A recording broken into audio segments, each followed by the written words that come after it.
Judgment time.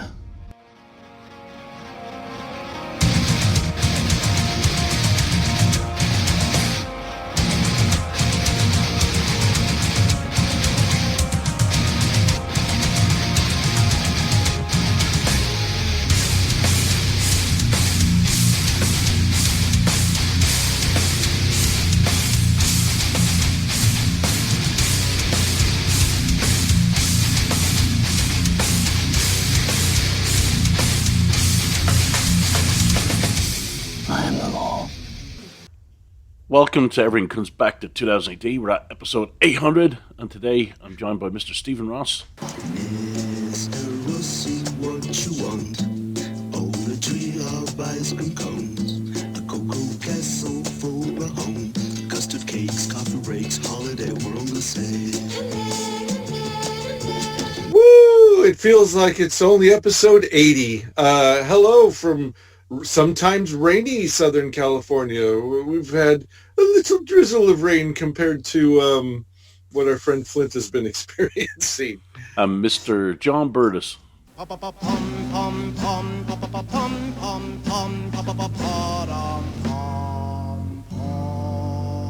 Hello to all you drockers out there from a very, very sunny Maidstone in the Garden of England. And I've got a sore throat because I've been living the life. You sounded kind of congested when you were, whatchamacallit, sending us those that message through Messenger. Yeah, it's all the drugs, man. Far out. I had one shot because obviously I was driving. Mm-hmm. But we'll get to that later.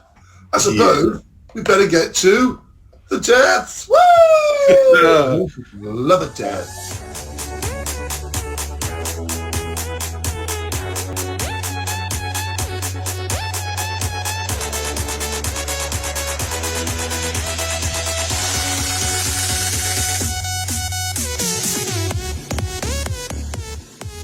Right, first one up is Dickie Bird, who was 92, and he is an English cricketer and more famously an umpire. He was very funny on the TV when he was doing his stuff because he had tons of stories, typical Yorkshireman, loads of stuff to say. One of his best stories, you will love this, Rossy.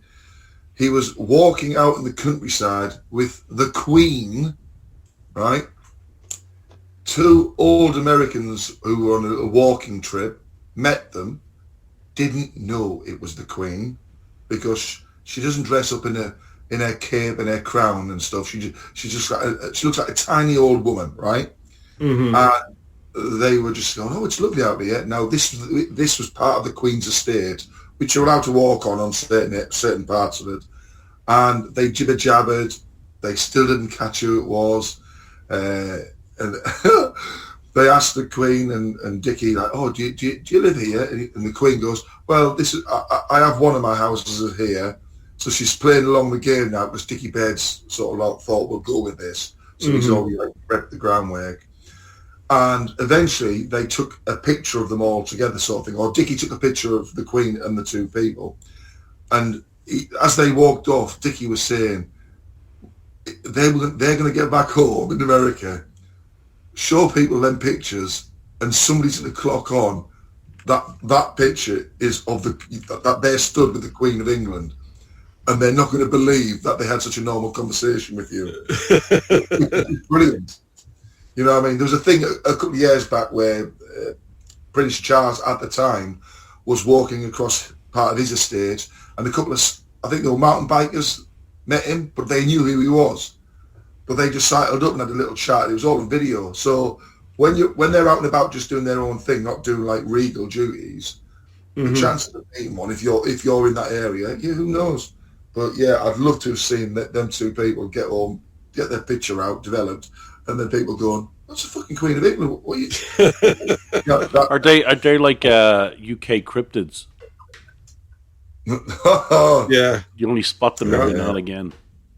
Out in the wild, Not when with they're their not doing the sausagey regal fingers. Yeah, Yeah. So, Daddy, would you like some sausages? yeah, but he was quite a funny bloke. He was, like I say, when he was on the TV doing his stuff. And the other one I've got, let's see if Mr. Ross gets this. I doubt it. Patricia, strange name. Patricia Ann Granger, aged 86, a British crime writer. No. A notable works, it says here, is Cold in the Earth. Set in rural England, it's about 3 seemingly unconnected deaths which occur in quick succession. So, No. no.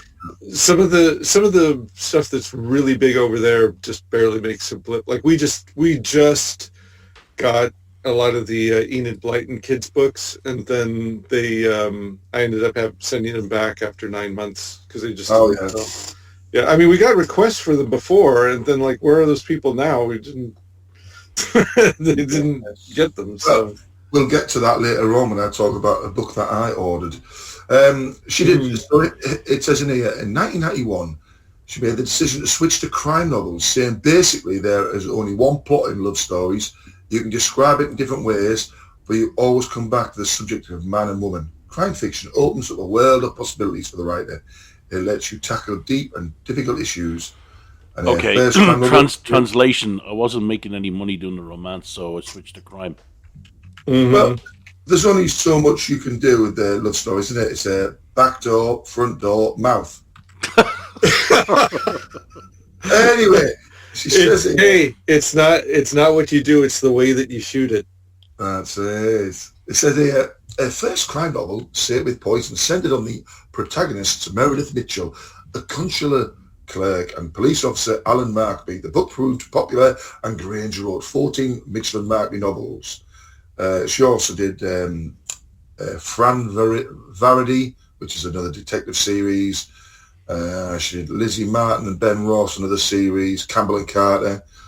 So she did like lots of crime stuff. But yes, she is gone. So that's the only ones I've got. I'm sure there's many, many more, but nobody notable in the areas that we like to sort of dabble in. Well, Dickie Bird wouldn't be known over here because nobody watches cricket. I mean, no, I did watch the clip that you sent, John, of him telling that story, and he told it in a very funny way. So he told it much better than I did. You can say it. It seemed, well, it's because he was there, and you know, it seemed more appropriate the way he told it. So it was funny, yeah, in this one instance. You missed the death. I'm ready for it. Are you ready, Mr. Ross? I'm always ready for these. It ties in with Adventures in Trumpland.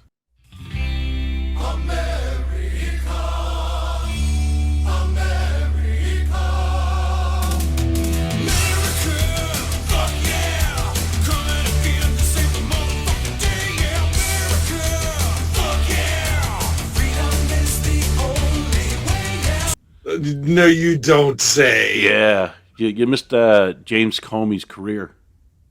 Oh.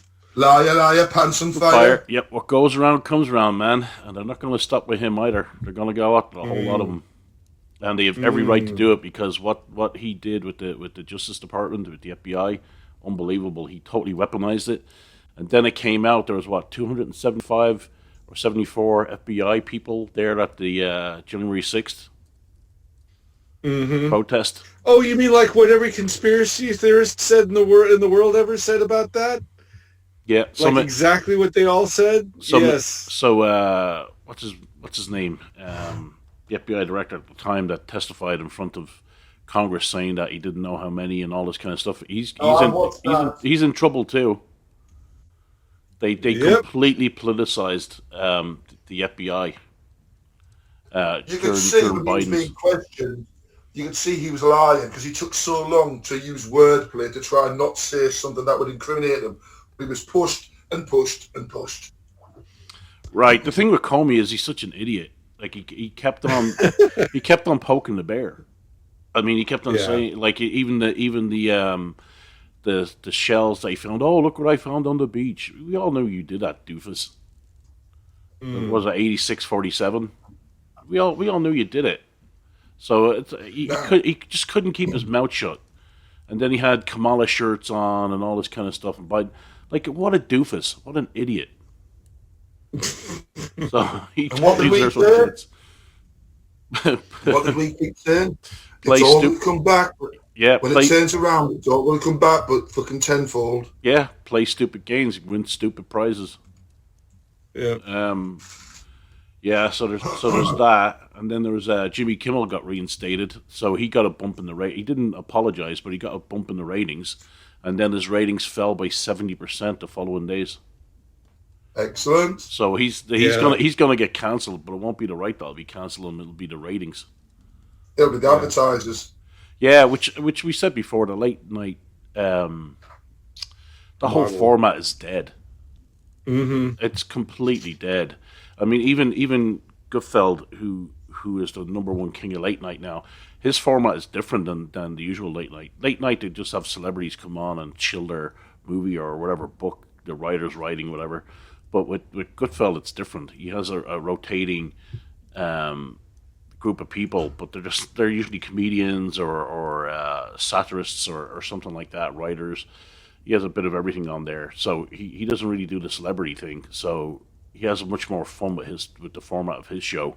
So I can see why he's creaming them all, even though he's only in 60 million households, while everyone else, like Colbert, Fallon, Kimmel, Myers, they're all in over 300 million households. But the whole format is completely dead. Streaming and the internet just destroyed that format. And they tried to do something similar on Netflix. They tried to do some kind of late night show on Netflix a while back, and that didn't go over well either. Mm-hmm. So the whole format's done. It's only a matter of time before. Well, I think with Kimmel, they'll wait till his contract's up. I think his contract is supposed to be up for renewal next year, and that they won't renew it. They'll do what they did with Colbert. They'll do it like a Dr. Seuss. Yeah, yeah, and then they'll say stuff like, "Well, Trump got me cancelled," and blah blah blah, like Colbert did. No, he didn't, dude. I mean, the fact that the FCC, they were saying when Kimmel first got cancelled, "Oh, it's Trump interfering, the Trump administration, and with the FCC interfering." They didn't do it at all, else he wouldn't be on the air. Mm-hmm. He wouldn't have been reinstated. So we'll see how it goes. But anywho, Comey, what an idiot. Yep. So here's where you and I are going to have and I think that's a test case. I think that's a test case too. I think they used him as a test case, and he was convicted in a liberal city as well, with liberal jurors. It wasn't they took him out and put him in a Republican area. What they did with Trump, mm-hmm. Like they had Trump tried in New York because they knew he wouldn't get a fair trial. So. I'm not going to lie. I'm a little disappointed. Okay, so Trump promised a lot when he was on the campaign trail, and I think he's been a little slower to delivering the goods and some of the stuff maybe he will not be able to ever actually deliver. Having said that, you could make an argument that it feels like he'll be most successful in tracking down and bringing justice to the people who fucked him over on January 6th. And it's going to look like... Well, it's not just January 6th. It's the whole weaponization of everything. I was getting to that. So hear me out. so it's going to... And if it feels like that's what his field of interest is doing and where he's most successful... The media is going to jump on that, like, oh, all he cares about is getting revenge. Blah blah blah blah blah. Well, that was always predictable. I mean, that was predictable. Yes, the minute somebody under the Biden administration or somebody that fucked him over was put on trial, that's what the media was always going to do. Yes, but no one's above the law. See. So hear me out. So having said all of those things, I do believe that even if that's the only thing that he really is successful at, cleaning out the the alphabet agencies, the FBI, CIA, the so-called security agencies, and all that. Even if all he does is clear out the corruption there, that'll at least be something. So, it doesn't. I mean, the war in Ukraine, he's taken this pivot on, and I do not like the mindless support of Israel. I'm not like a free Palestine person, but it's kind of like, hey, you've already nuked. I don't want Islam to take over any Western country. So I'm not a free Palestine person for that, but also it's like, I think you've taken revenge enough for the incident that happened in Israel, and it's kind of like, oh no. And if you listen to the stuff that tells you about what's baked into their religion, it's kind of like, dude, there's no, it isn't open to interpretation. That is what the book where all that stuff is rabbis arguing about how we should interpret the law, and this is what they came up with. That's the answer. That's not the debate. So it's kind of like, we really need to talk about this. So more people are talking about it. Why do you care? It's not your country. The Palestine thing? Yeah, Israel it's not your country, so why should you care? There's that too. And any hard stance you take on anything having to do with the Middle East is, it's like, you just don't know. It's not your culture. It's not your country. It's like, there are nuances and histories and things that the news isn't reporting, and the media, you get shadow banned on any kind of media, so you're just not hearing it, blah, blah, blah, blah, blah, blah, blah, blah. All those things. But like, the grocery prices are still kind of high. There's a lot of the promises. Tulsi Gabbard came out with that whole thing about like, oh, Obama paid for the Steele document that was the thing for the impeachment. Well, where are we on that? What's the update there? It's like, kind of like, okay. But having said all of those things, there's also the whole, he totally can't get a win in anything he does, according to the media and the people on the right side of history. So it's like, I don't know, man. I'm just tired of the whole thing. It's like, you guys just figure it out and then get back to me, and I'll just do my own thing, because there's no big win to any of this. As far as Israel goes, usually countries only act in their own best interest, right? And it's in Israel's interest to wipe out all of Hamas, because if they don't, in a few years' time, they'll rear their ugly heads again. And you can't talk to an enemy that wants you wiped off the face of the earth, right? There's no dialogue. There's absolutely no dialogue that makes it acceptable. So this is their chance, and this is their chance to wipe out Hamas once and for all. And I don't think they're going to stop until that happens. And I think that if October 7th had to happen in the U.S., if a country did that in the U.S. October 7th, I guarantee you that country would be a car park. Mm-hmm. So I think, yeah. So it's not a case of supporting Israel or not supporting Israel. A country will always act in their own self-interest. I do think they're using up the Holocaust card, though. They're using up all I do, but I think they weighed that up and said it's worth it. It's worth it just to wipe Hamas off the face of the earth. Yeah, and I'm just going to leave it there. Yeah, Yeah, so no, keep going.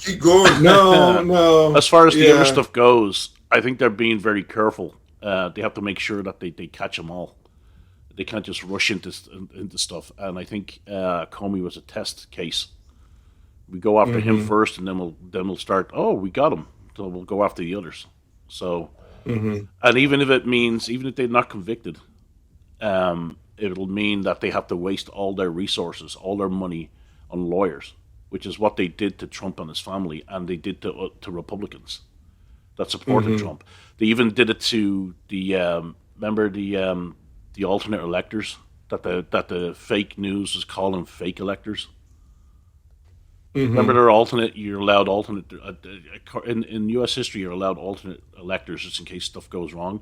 And so we had alternate electors to step in 2020, and they were hounded as well and brought into court and charged and all this kind of stuff. And the judge just a couple of weeks ago, I think, said that it's all rubbish. They're fine. They're free. You know, the lawsuits or you charging them and trying to get these people arrested is just bullshit. Because they had good intentions. They weren't trying to overthrow the government. They had good intentions, and there's no such thing as fake alternate electors. So that story got buried. You didn't hear that story at all. I saw it flash up and I looked into it, and so all the stuff that the Democrats did, all the lawfare that they did, they deserve it back tenfold. So the next time, if they're smart enough, the next time they're in power, they'll go, hey, we better not do this because it's going to turn around again at some stage and we're all going to be fucked. Well, you said it right there. If they're smart enough, they're sending Kamala out to promote her book. That's and it looks like it's soft campaign 2.0. So it's kind of like, okay. So yeah, I think they're just going to they're going to do that definition of crazy where it's just doing the same thing. Well, we should get Sir Jason's book and Kamala's book and read them both in Gilbert Gottfried's voice. Oh yeah. Oh God. Oh my God. Tune in next week, listener, because I think the Louder a Crowder guys, I don't know if it was them, but there was a clip where they got her. She did the audiobook, and they slowed down her voice, so she sounds completely wasted. Oh God, she always sounds completely wasted. On Gutfeld, whenever they show a clip of her speaking, they always add bongo music in the background. Oh wow! Because it's all word salad. I get. Okay, I get it. I thought they were being racist. No. It's like I married an axe murderer. You know when he goes on, he does his little poem. Mm-hmm. Jane, get me off this crazy train. It's kind of like that. Like what you call it? Like hip. A beatnik type poetry. I gotta sometimes, YouTube's pretty good with its algorithm, except for when it buries shit it doesn't like. And there's this black woman, I think her YouTube channel is called Sabby Sabs, and she was reviewing a Kamala interview where she was talking about her book. And she's like, "Now wait a minute." There was a lot of pausing Kamala's speech and going like, "Now wait a minute." Well, you know she didn't write that. You know she didn't write that book herself. It was all ghost written. Oh, of course. I mean, if it passed the standards of being coherent enough to be published, of course not. So, yeah. Well, apparently, like the Gene Simmons books, he would literally just like talk off the top of his head into his phone, and then send them the recording and just have it transcribed. And that's why his books sound like you don't even have to buy the audio book. It literally just sounds like him. You're reading it, the words, and you're hearing his voice in your head because it sounds just like him. So maybe. But none of the celebrity books. But I'll tell you this, that fucking book is going to pay for all the garbage books that we ordered and that I'm going to be sending back in 6 months. All the agenda books that nobody actually buys except for maybe a few librarians or people who are going to a gender reveal party or something like that, need a gift. It's going to pay for all of those things. You think that well, although he's selling California. Well, no. I would say it was probably going to sell like hotcakes in New York. except nobody's going to have any money in New York. Ha ha ha ha ha ha. Kami Mandani will get in. That'll be the end of New York. According to that, so that crazy lady, whose name I will mention again, Karlin Borisenko, has been getting a lot of traction outside of her own little Substack YouTube circle, and she was actually on Fox News. She was on, they didn't just play her video, she was on Fox News, and I forgot what show it was.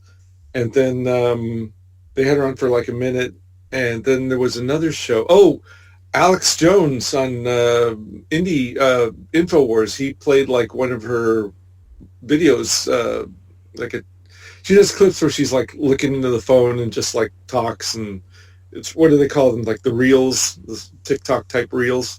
Mm. So I don't think I've like ever watched. I don't think I've ever watched any of Alex Jones' shows. I've seen clips. Really? Yeah, I've never watched any of his shows. It's a slog. I mean, he's the stuff that you see in the clips, those are crazy outbursts that Of him losing his rag. Yeah, I've seen those. I've seen him go off. The gay frog thing is the most famous. But if you consider all the hours that he's been on, because those he had somebody. I think the latest clip I saw of him, I seen the gay frogs one, and the other one was where I think some guy that worked for him had left the company and badmouthed him, and he just went off. Oh, okay.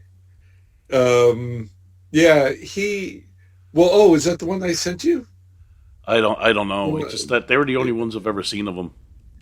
Oh, yeah. And then there's one more. I did see one more where it's from years ago, where he's in his car outside the Bohemian Grove.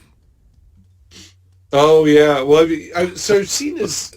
Well, I mean, to be fair, he used to, like, before the internet was a thing, he used to do these videos and then DVDs that you could order through his show, or they were widely pirated, and he was kind of like whatever, because he just wanted the information out there. And he did one on George W. Bush, and he did one on Obama, and I think he might have done one on Bill Clinton.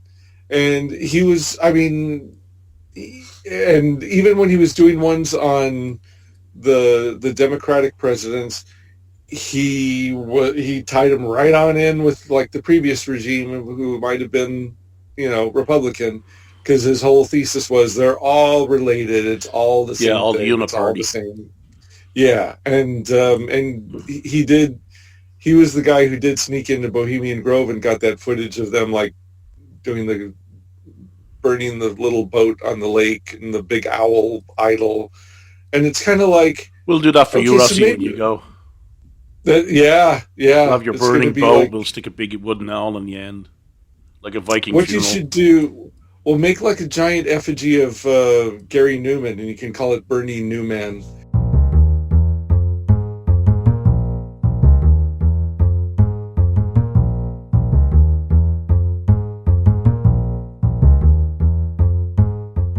Somebody had put a picture of that book up.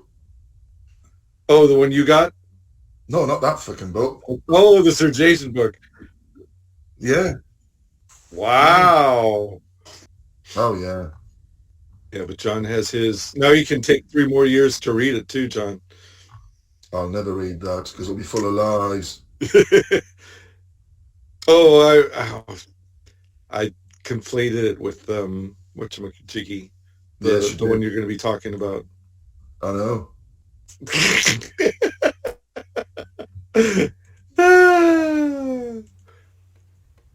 You know what? No. There's a Jason book. Somebody bought it. Somebody bought that. Mm-hmm. Was it Ashley? Did the coconuts give it away? No, it wasn't Ashley. As soon as I saw the picture, Picture of the book with a coconut next to it. When I scrolled the pictures, the pictures and saw it, straight away I looked at who it was, and it wasn't Ashley. He was probably given an original one of, like, when they do like a run of 50 or 100, or whether it's going to be the expensive copies in the future. He's probably got one of those signed with a love letter inside. Don't forget to polish my armour each day, especially around the groin where I've pissed myself on the horse. Yes, and a big gummy lipstick kiss mark on there too. All right. Kickstarter corner. Let's do Kickstarter corner. Let's get it out of the way.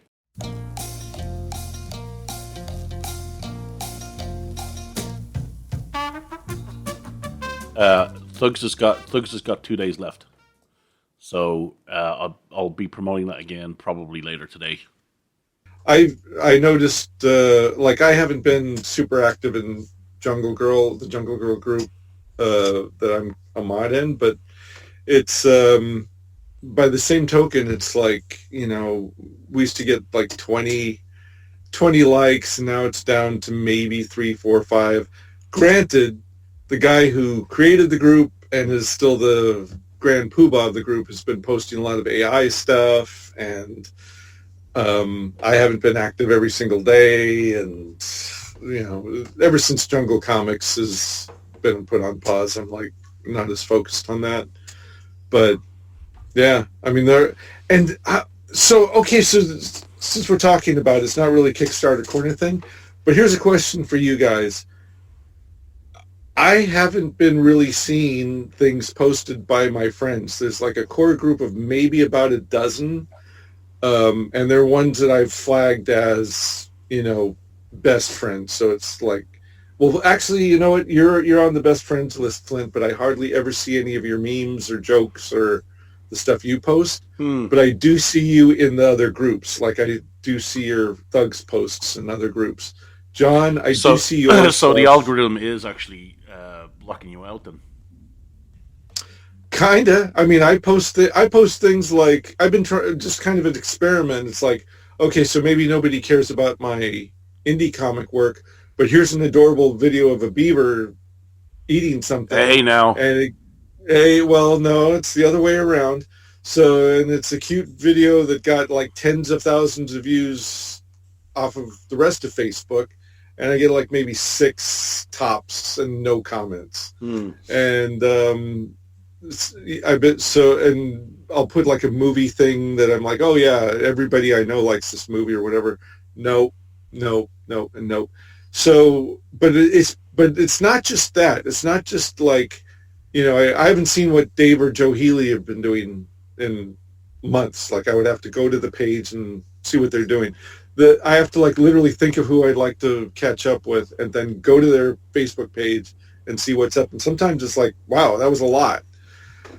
But the thing that they've been showing me a lot of have been reels, the cute animal reels, and stuff in made-up groups. It looks like these made-up bullshit groups. Like, I like Battlestar Galactica. On the Starlog page, there was something specific that I really liked on the Starlog page. Let's say Flash Gordon. And then I scrolled down and I was like, oh, and there's a Battlestar Galactica post. Cool. Like that. And now I'm getting these like weird Battlestar Galactica pages and groups that look like they were made up, like they were created by the AI or something. It's like Battlestar Galactica Fanactica or some goofball name.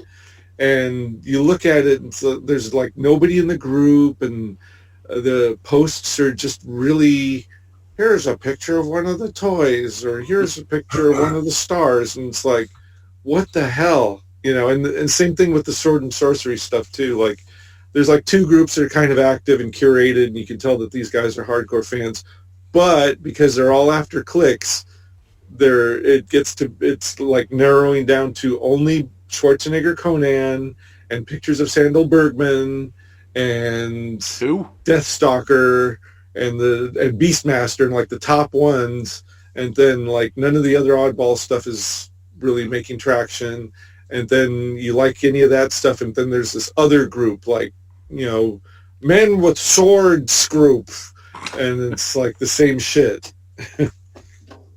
What was like the guy's name you mentioned? Something Sandberg or something, or Sandbag?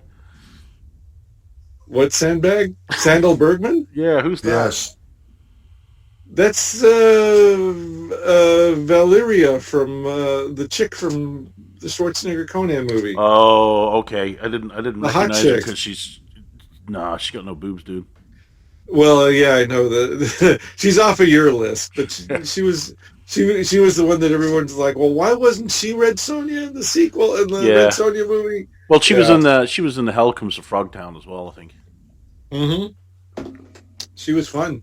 They she like, I don't know if she retired or was retired by the industry or what happened to her, but like she laid low forever, and then they did like one of these screenings at the Frida Cinema is like a sort of a nice revival house around here. Well, it's not close; it's way down in San Diego, but they found her and invited her to the screening, and she showed up, and everybody went nuts. So that was cool. Hmm. But so going back to Kickstarter, Thugs has got a few more days, so everybody should back it. Well, it's got another Um, couple of days, I think. I think it disappears on Wednesday. so two things we should say is that it's been funded. So if you order one, you're going to get one. And Yeah, it's I'll done. be I'll be sending out the proof copies probably Wednesday to get proof copies, see what it looks like. Right. But it's also done. Yeah. So you're not going to have to wait 4 years like some of us here have. You know, and So, it's tough as well. I mean, I think crowdfunding is going to get a little bit tougher because of the tariffs. Actually, the tax coming to and from the US. So sending stuff overseas is going to be a bit of a pain in the ass for Europeans. And domestically it should be fine, but I mean sending stuff out because of the way they're doing things now is going to be a bit tough for a lot of crowdfunders. yeah. Well, okay, so it's funny you should mention that because um, I'm trying to remember I'm trying to remember what the path was. I think it was okay. I think I remember now. So remember a few months ago, it's probably longer than that. AXA was on Kickstarter, Yeah. and it was like an issue. It was issue of the comic, and I think I passed on getting the Kickstarter because it was $10 for a 32-page black and white comic, and the shipping was crazy. And I was like, fuck that, I'm not paying that shipping. But the company that, the Lone Star Comics company that I get my monthly comics from, it turned up there. And so I slipped it in as with my Antarctic Press books and my Micronauts paper Epic Editions paperback. So, by the way, side trip.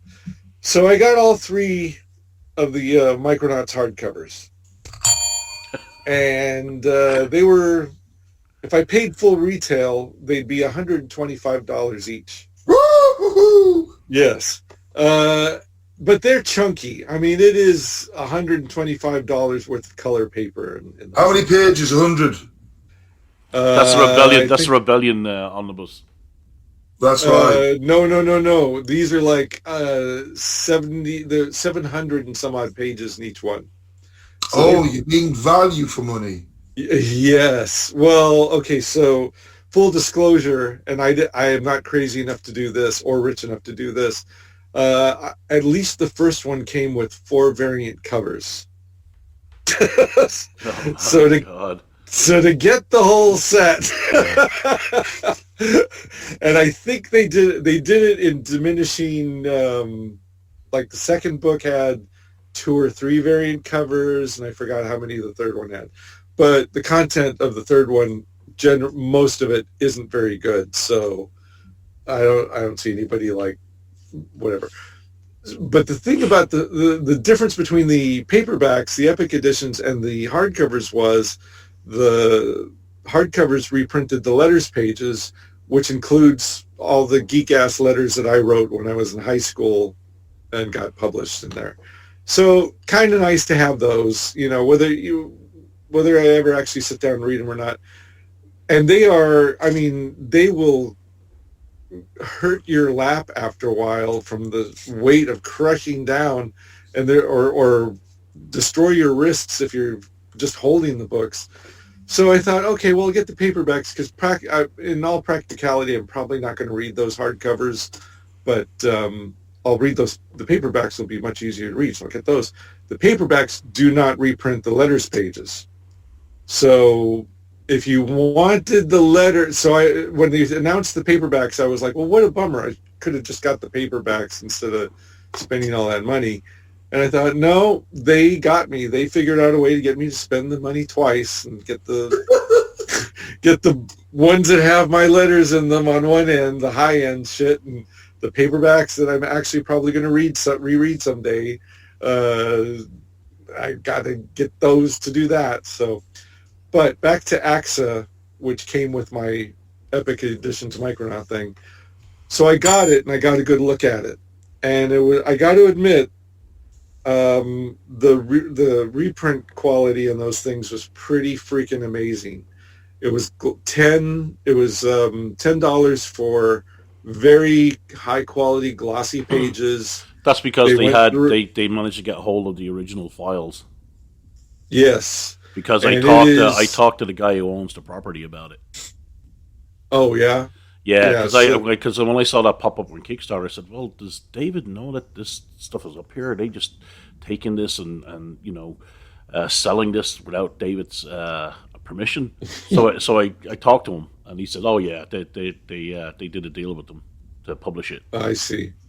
Well, I don't know what happened was because I never saw the subsequent issues on Kickstarter or in the previous catalog. Well, hold on before you go any further. Just so listeners know, I was involved in an AXA project a good few years ago that didn't pan out, and I got Rossy involved in it too. So that's where that came from. That's how I know the guy who owns the property. Right, and that's how I got more interested in the property because I kind of I've seen it before. I kind of liked it, and I remember I got the Eclipse comics back in the day. So it's very much up our alley. It's sexy girl and boobs and post-apocalyptic shit, and British comics and all that. So I got because I didn't have to pay for the insane shipping. It was just in with everything else I was getting. I got the first issue. It was really high quality. I was like, man, that's actually impressive. And this is even though I also have all the the old trade paperbacks that collect the whole saga. I have all of those. But I thought, this is the best it's ever going to look. So I think I'm going to go all in. So I went to their website, and they had a book 2 and 3. And I was like, I don't remember seeing these in previews, and I don't think they solicited them on Kickstarter, so where did these come up with? And it says 15 copies available. So I think they did what Antarctic Press does when they kind of have to print something just to get it out there because they solicited it or whatever. I think they did a kablam sort of deal and printed 15 of them in case anyone wants to order it off the website. So I was that guy, and I ordered books 2 and 3. So the shipping for that wasn't cheap, but it's also not as crazy as buying each one individually and spending that shipping. It costs about as much to send 2 as it does to send 1. So they're on their way. And then I think that's going to be it for AXA because I don't see them doing the whole thing. They probably just said, well, we'll do the trilogy. So, they made a lot of money, didn't they? How much did they make on that? Can you remember? Yeah, so that was the frustrating thing is that they made well over $10,000 on that. And even allowing for it to cost about $5,000 to print it and ship it, they still made $5,000, which was, and I don't know how much they ended up having. Oh, they made more. They got $32,000. Oh, you looked it up? Yeah, $32,000, and 969 backers. I mean, they only pledged for 500, They could definitely okay. do all the other issues and then reprint the rest of the material. I don't know why they didn't. Can you see if they ever followed up on Kickstarter with the other issues? Because I don't, or were they in there as an option or something that I missed? Because I was like, I was shocked that they only did like 15, only had, and for them to have like 15 copies of each one lying around, it's like, yeah, you don't have 15 copies just left over. It's like, I think that's all you printed. Well, they So, have issue 1 and 2, uh-huh. and And no number 3, right? yeah, I don't think there's a number. No number 3. Maybe they just, maybe they did, um, to like the 15 copies of, maybe they only printed exactly as many as they needed of number 2. So, but yeah, I mean, it's a, if you like, as far as like sexy women. Oh, hold on. They have another one here. Yeah. They have issues 1 to 6, and issues 1 to 4. So 1 to 6 by the Oh, same company. So 1 to 6 would have been. Let's see what year that was. was this on Kickstarter? That was September 3rd, 2025 was last updated. And for the issues 1 to 6, they got 16,000. Wow. Hmm. I don't know when that Wonder if, went live though. So let me see when that went live. well, if it's It, in September this year, is it still going on? well, they can do late pledges, but Oh. um, it was May. It was May when they came out with it. Oh. May 2025 when they came out with the last one. All right. And the typing you're hearing is me logging in, but I'm not going to do anything with it until, um, what the hell's my login? I'll figure it out. Anyway, so yeah, it's worth looking. I mean, if you like that sort of thing, it's one of the better ones out there to look into. Uh, and if there are more of them, I might consider getting more of them because it's the reproduction is fantastic. Um, That moving on company, to that company that did the AXA, they have over they have like 54 Kickstarters that they've done so far of different stuff. really, Yeah, of different stuff. on their website, they had a shitload of other properties, and I Yeah, was kind of like, yeah, it's all Amazon stuff I've Women not of heard Inner of. Earth, Amazon Women of Inner Earth, Flesh Eating Cheerleaders. They have normal stuff as well, not the usual stuff that you see. Teddy Scares. Yeah. Yeah, they have some horror stuff on there too. Oh my God. I just logged into Kickstarter. Naked Kaiju Woman, Yeah, they have a lot of Sugar that stuff. Bomb, Deep Sea. Well, in case you didn't get Sugar Bomb's got a woman with gigantic bowling ball Oh, sized boobs. that pops up on my Facebook feed all the time. The Ungloriously True Adventures of Saphira. That's the one that she keeps drawing her face over and over again. Uh, so, yep, the algorithm does not lie. But I mean, when we've got to the point where even Aya of the Jungle, you can only guess what that's about. That guy posts in the Jungle Girl group all the time too. So when even I'm like rolling my eyes at this shit, it's kind of like time to stop. I think it's Well, you've tapped out your market. yeah, well, it still sells, but the thing with me is when I did issue 2 of White Heat, I did all the variants and posters and all that. I'm like, it's not worth it. It's just not worth it for me. I'd rather just concentrate on decent artwork and great storytelling. You know, Yeah, like old yeah. school. Speaking of old school, Rossy, how many issues of Chesty Sanchez did you get done? 3. And they're complete. And then Is it completed? The third one, like the complete story? that finishes the story, but it was a struggle, and I'm not happy with the third issue because I mean I'm happy that it was completed and working with the artist. He was a really great guy, and they did their best. and it was, for the time, for a mid 90s comic, it was pretty good, but it's a drop from the first two installments. Let me ask you this: how many pages is each issue? Oh, the first one was 32 pages. I think they were high page counts. The whole story is about 90 some pages. And is it color? No, I would love to do that. I would. Do you have all the original files? In one form or another, yes. In some pages, I have the original artwork, but I did run the. I for whatever reason that I do not know, someone scanned the comic at 300 DPI and put it up on the pirate site. Awesome. So if you find it online. And I'm encouraging. I mean, nobody's making money off of it except the people who are trying to sell it on eBay or Amazon.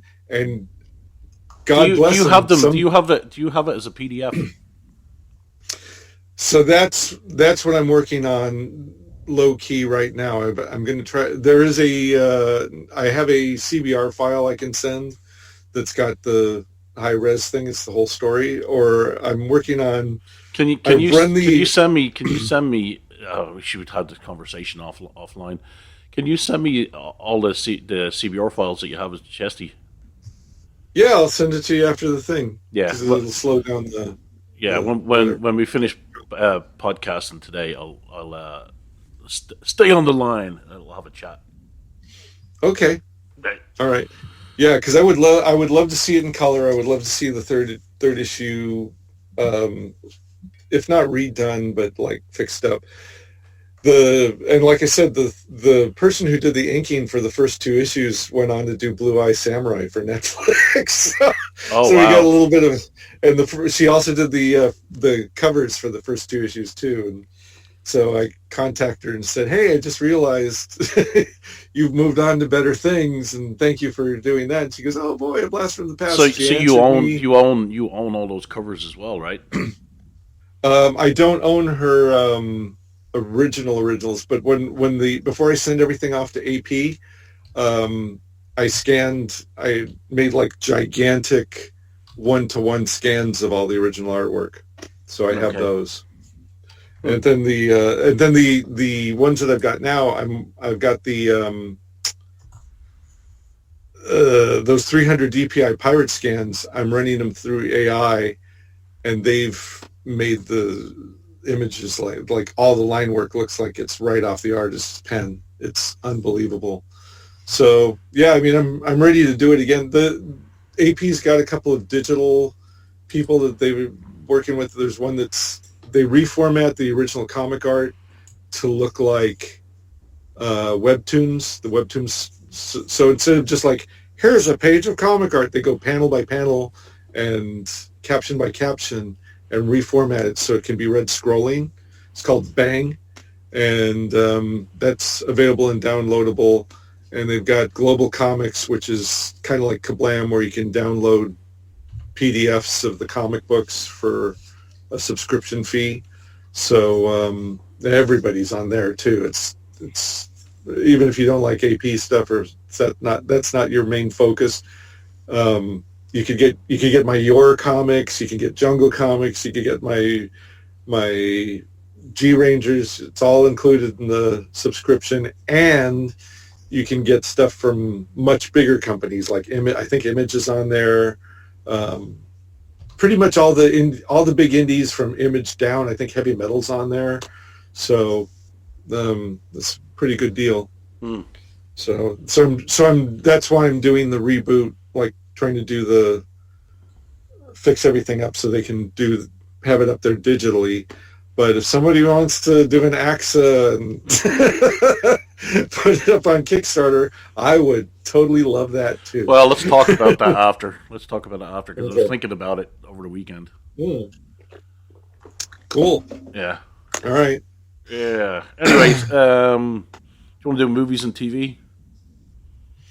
I do have one more Kickstarter. So Dirty Pair, somebody actually saw one out in the field, out in the wild. They took a picture of it, put it on Facebook.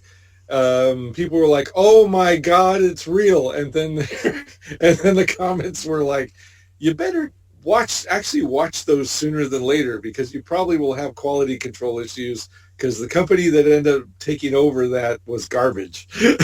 I'm like, "Oh God damn it!" So anyway, so slowly all the Kickstarters are coming to pass.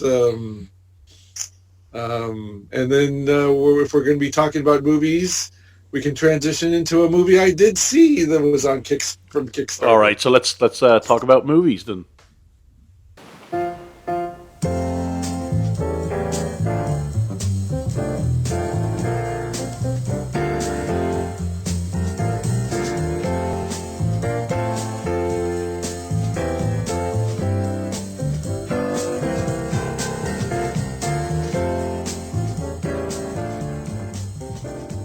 Okay, is that the movie music played? Yeah.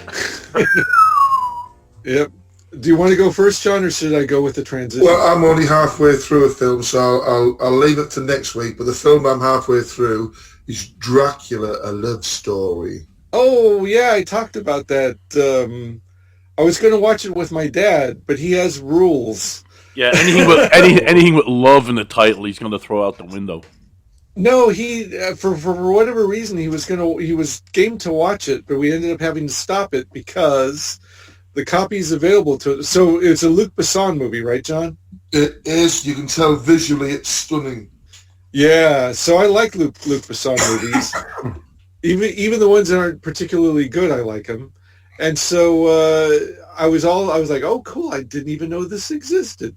But my dad has rules, and I was going to watch it with him. And rule number one, it has to be in English, spoken English. And so, okay, and I was like, oh yeah, it's shockingly enough, it's a foreign movie was made in France, but it's spoken English. Rule number two is it really needs English subtitles, even if it's in spoken English, because sometimes it's garbled or you can't make out what they're saying. And so everybody in this movie has some kind of European accent. And they're speaking in rooms that have like a lot of echo, these big old-timey palace rooms. So you couldn't understand a damn word they were speaking. And the subtitles were hard-coded for whatever country it was pirated in, like Romania. Might have actually been Romania. So anyway, so we were like, no, we'll have to wait until like the official copy comes up on this one. Well, it's not a good Dracula movie unless he says, "I never drink wine." Oh, I don't know. It's not a good Dracula movie if it doesn't have Christopher Lee in it. It's not a good Dracula movie if it doesn't have Christopher Lee and Carolyn Monroe in it. So anyway, so what are your thoughts so far, John, other than it's visually stunning? It's nothing new. Mm-hmm. All right. So save your voice. Save your voice for the Prog review. So the Kickstarter transition is Black Creek, starring Cynthia Rothrock.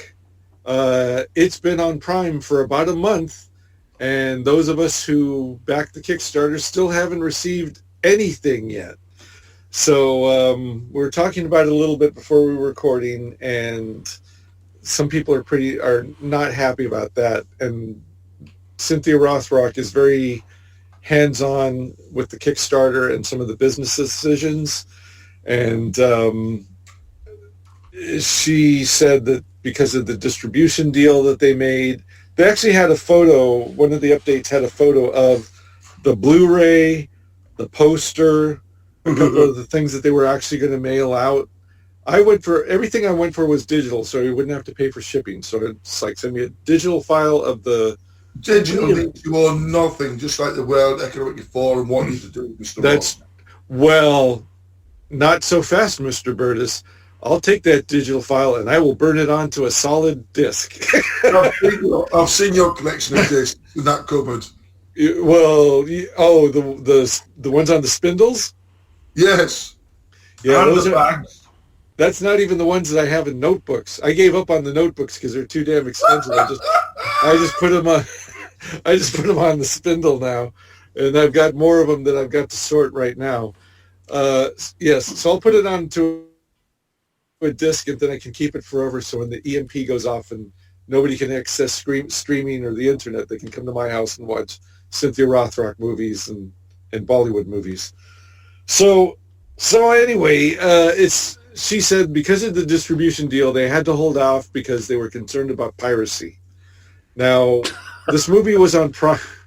This movie was on Prime for about a month, and I may have accidentally checked some of the pirate sites for weeks while it was up there, and nobody bothered to pirate it until recently. And I refused to pay for it a second time. And you know what? Come to think of it, I might have ordered I paid $75. I might have actually ordered the physical DVD of this thing. Huh. Anyway, so I still haven't got that either.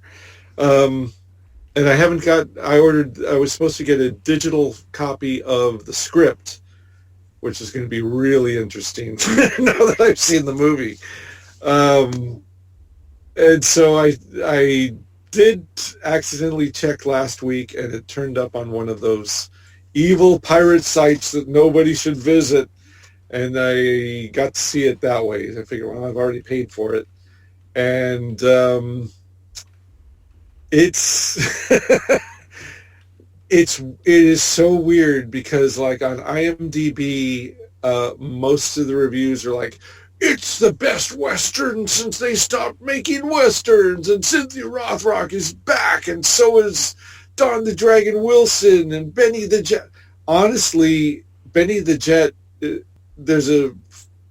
he's a legend in martial arts movies, and there's a fight with him and Jackie Chan that gets played on all the 10 best fights in movies compilations, and it is amazing, and he was amazing, and I did not even recognize him in the movie. It's a blink or you miss it moment. A lot of the fighting action takes place in a corral, like a kumite. It's like they move from the inside of a building because they don't want to trash the breakaway furniture. And so they go to this corral where it's like cheaper and easier to film the fight scene. And Richard Norton's in it. He was a big martial arts star who passed away recently, so it's like his last role. It is mostly an acting role, and I don't know if he didn't fight that much because he wasn't well or couldn't or whatever reason. He stopped making martial arts movies a long time ago, so maybe he stopped because he just couldn't do it anymore. It's rough. And Don the Dragon Wilson looks ancient in this movie, and they kind of play him as the old wise man. He's supposed to.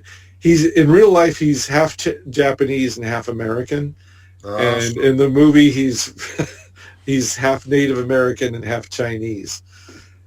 So, so here are the rough parts.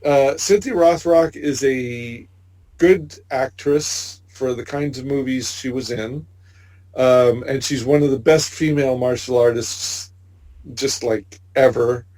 Has black belts in every kind of discipline you can imagine, and on screen when the movies were good, which are mostly the Hong Kong movies, she's freaking amazing. Like her best stuff is like top 10 best compilation material ever. Then around the 2000s, things slowed down, and she was visibly older and still was trying to play 20 and 30-year-old parts. The last movie I saw, the last kind of biggish movie I saw her in, she was probably in her 40s, and she was still trying to play the girlfriend of a 20-year-old guy. And I was like, oh, man, So she's had a lot of plastic surgery since then. And on Instagram, she looked great. She looked like right into the camera and would speak and tell you what's going on and all these awards she's still getting and Hall of Fame awards and travels and all that. still look great. Which speaks to the power of those Instagram filters, because this movie was shot digitally and it is rough. It is rough on her. You can see the plastic surgery. She wears a scarf for most of the movie, and every time she moves, you can see her neck is not the neck of a... I don't know how old her character is supposed to be, but like 40 would be max. She, in real life, she's 68 years old, so she's pushing 70 years old. She can still throw a kick above her head. She can do all the moves. There's a training montage where she does these splits. I couldn't do that shit. It's amazing that she can do all that stuff at her age, and she does it well. But the fights are not well filmed. They clearly sped things up. Again, it's probably the digital. Digital does not hide anything. The cheapness of the sets is apparent. The lighting. It's like, tricks. you know what it reminds me of, Rossy? It reminds me when everything went 4K, and when you saw newscasters on the TV that weren't used to they weren't using 4K makeup, right? So it reminded me of the bit in the Batman '89 movie where the Joker poisons all the chemicals so they can't put on makeup on the TV. Yeah. It is totally true. That's why I don't have a 4K TV. Well, part of the reason I don't have a 4K TV or a 4K player, I think my dad has a 4K player. It'll ruin all the movies you used to watch when you were younger. It's totally true. All the things that like the cinematographer took into account, the cinematographer, the lighting person, all those guys behind the scene who knew the art of how to hide all that stuff and make the film grain and the lighting and everything work for you. None of that works here. In fact, when George Lucas made the second of the part 2 and 3 of the prequels, he used these big ass digital cameras, and they were like the first time they were used for a major motion picture. And he said we had to relearn filmmaking because none of the old tricks worked. Forced perspective, how to light the sets, how to make the costumes look a certain way. None of the way the actors appeared on screen, makeup, none of those things. Like you could see like seams on the makeup, when they put appliances on the faces that you never saw, wigs, like the hairline and all that stuff you never saw on an actual film grain made movie, are very clear, very apparent. And this happens in bigger budget films. But for this movie, it was merciless. They tried to cover it up with this amber lighting, but there's like an explosion that looks like right out of the Video Copilot prefab explosion effects you can buy online. There's a fight where she's in a saloon, and she's got a grandmother's. I mean, she's 68 years old. She's got a grandmother's body with 2 gigantic plastic boobs attached to the front. It looks, and then she's talking to Dom the Dragon Wilson. I mean, this sounds like I'm bagging on Cynthia Rothrock, but it's like I'm saying it with a broken heart because I really wanted this movie to be. I was like, of all the people in the world who was like, fuck Hollywood, I'm going to do this myself. She was the one I was like, yeah, Cynthia, you show them, show them how the Over the Hill gang's going to ride again and kick some ass, and all these stars. But then it becomes like apparent, like everybody in this film is over 50 years old. There's no getting around. There's bless you, John. There's 2 actors there's one actress who might be in her 40s, and then there's one actress who's probably in her 20s, maybe 30s, and then everybody's over 50. So this town's going to be like a ghost town in in like 5 years, because there's like some extras who are wandering around in the background when they want to show a crowd scene. But anyway, I'm going on too long about it. The fight scenes are choreographed some of the moves are good, but overall it's like they clearly sped up the fight scenes, which looks comical. There's one bit where it looks like they may have had her punch. They may have started the shot with her arm extended in a fist and touching the guy's jaw, and then reversed it like it was every trick you can do for a fight.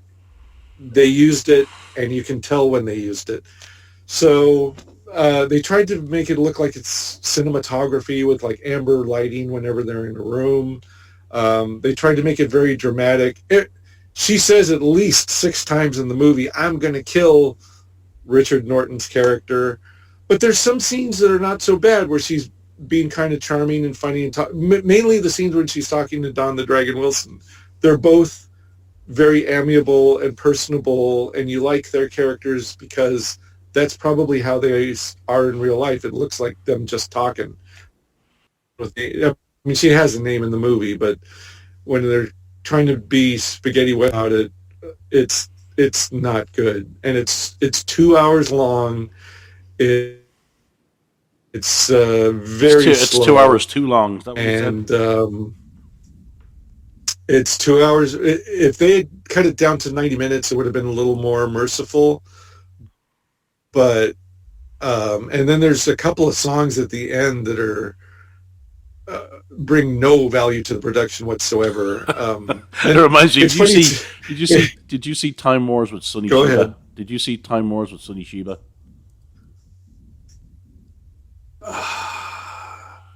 No. It's the one where he's in their modern day military, and they get transported back to samurai times, and it was such a serious. Oh movie. wow! Yeah, it was a good movie. I think they called it Time Soldiers or something. It had a couple of different names, but it's actually a really good movie. It's Was this the guy who made Dogs? Are these the guys who made Dog Soldiers and something else that was pretty good?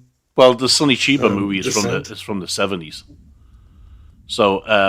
Oh, okay. But it's a No, really then no. it's a really serious movie, and then at the very end they play the song that's so bad it's like lonely, so lonely. It's like, oh my god, they totally took you out of the movie completely. Like it didn't match the content of the movie at all. Yeah, she must have known the people who did the song and like owed them a favor or something. Because that was the other thing too. Like there's a whorehouse, right? It's a Western, so there's a whorehouse. So the madam looks like she's probably 60, and you go like, oh well, that's par for the course. The sexy older lady runs a whorehouse.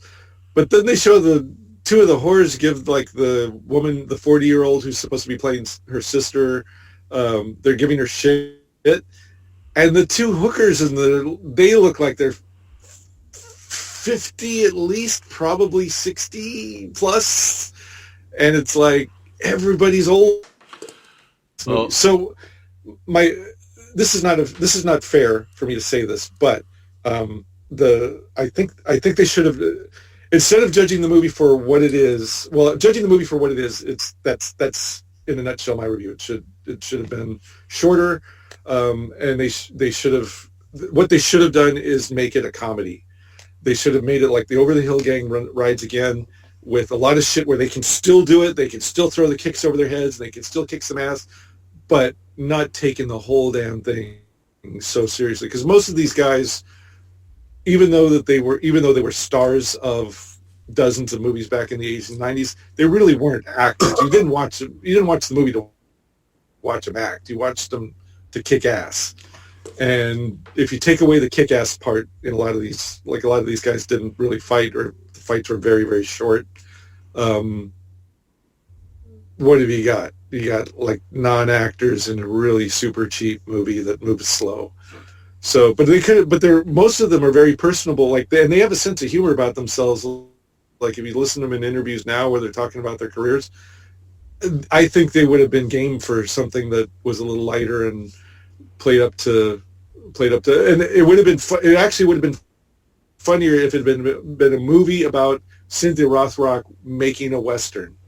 And I'm sure they all have stories about shit that fell apart on the set and accidents and people who have freaked out, and I'm sure they all have war stories about making these movies, and they could have tied it together loosely with a plot and said, here's a movie about our one last go around, but they expected it to be taken seriously, and it ended up being like a bad movie night laugh type movie. So, but and that actually makes me very sad to say that, because I really hoped it would be better. So I have a couple more movies, but what have you got, Flint? We'll go back and forth, so it's not just me. All right, so I finished Alien Earth, and it left it way open for season 2, and it was really cool. You saw it, John, right? The end of Alien Earth. Uh-huh. I have indeed. Do you notice Yes. that it's exactly? I thought it seemed to be. Go ahead. I'm on the delay for some reason. Well, I watched it and I thought it was like a couple of episodes compressed, because we didn't really see enough of the surrounding things that were going on. Like all the not troops, the security, weren't they? But they were sort of semi-troops getting wiped out constantly. Apart from that group of 4 who seemed to be immune until near the end. I just wish we'd seen a little bit more. It give us 10. Was it 8 episodes? It was. Give us 10 instead, and give us them a couple of extra to flesh out that end bit, because it was like it just ended too quickly. Even though it set it all up perfectly for the next season with what's happening, I just felt as though it was rushed a little bit after that. After the very slow build up to get where we were, it was like, oh, hang on. But that's not. I didn't enjoy it. Right. They took the analogy of Peter Pan really well. I mean, the comparison to Peter Pan, because the kid Cavalier, he's basically Peter Pan. You have Wendy. Captain Hook is the cyborg guy with the one arm. The way his one arm is metal, so he's Captain Hook. And the crocodile and the alligator is the alien. So they did really well with that kind of stuff. The most popular character in that show for me is still the octopus eyeball. Every time I see that little guy, I'm just cracking up at what evil shit he's gonna get up to. Yeah, I think I've seen people kind of reference that online. Yeah, he's the funny. He's got a good control over things, hasn't he? That little eye. Yeah, he knows exactly what he's doing. He's super intelligent. I did watch. Yeah, it's a great series, Rossy. They did really well refreshing the whole Alien franchise. I did watch Peacemaker, the latest episode of Peacemaker, which we find out that Peacemaker is actually in Mr. Ross's dimension. Exactly. Oh, really? Yes, you'd love this dimension, Mr. Yes. Ross. You would be a king. What happens? I'll give you a little spoiler, listeners. So there's a scene where the whole team are now in Mr. Ross's dimension, and the black female character says, "I'm going to wander around." So she pops out down the street, beautiful manicured lawns, typical suburbs of America, what you see in all the movies, you know what I mean? Beautiful lawns, bungalow-style houses. She's walking down, and this car comes towards her, and then the person in the car does the old slow turn with the head and looks at it in like, what the fuck? And as soon as that happens, you figure out basically what's happening. And then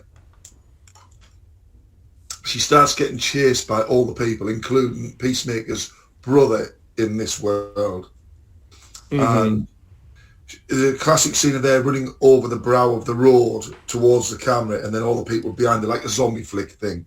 Anyway, then we go back to the police station where Peacemaker and he's there, and things are happening, and there's a flag on the desk. You know the little flags that people on the desks? Yeah, the US flag. It's folded in a way that you can see the stripes, but you can't see. Sorry, the American flag. it's folded in a way that you can see the stripes, but you can't see the white stars on the blue. But there's something slightly amiss, because the angle you see it, you would see at least a couple of stars. Mm-hmm. So Peacemaker leans over, unfurls it, and there's only your fucking symbol on there. Yes, it's a swastika. You mean an Asian sun sign? From the Illinois Nazi Party. And then it all falls into place, and you just punch the air and go, I can't wait for next week. Because the sad thing is, Peacemaker had written a letter saying to all of his friends, I want to stay here, because he doesn't know about all this. Mm-hmm. Because everything is nice. My family are here. They're loving it. Basically, I don't want the hassle of living in the real world. I want this world. And for him to have all that and to suddenly be just gone in an instant, it's like, very well played, sir. And very even, well played. And even Vigilante meeting his doppelganger was pretty funny too. Oh, that was my favourite scene.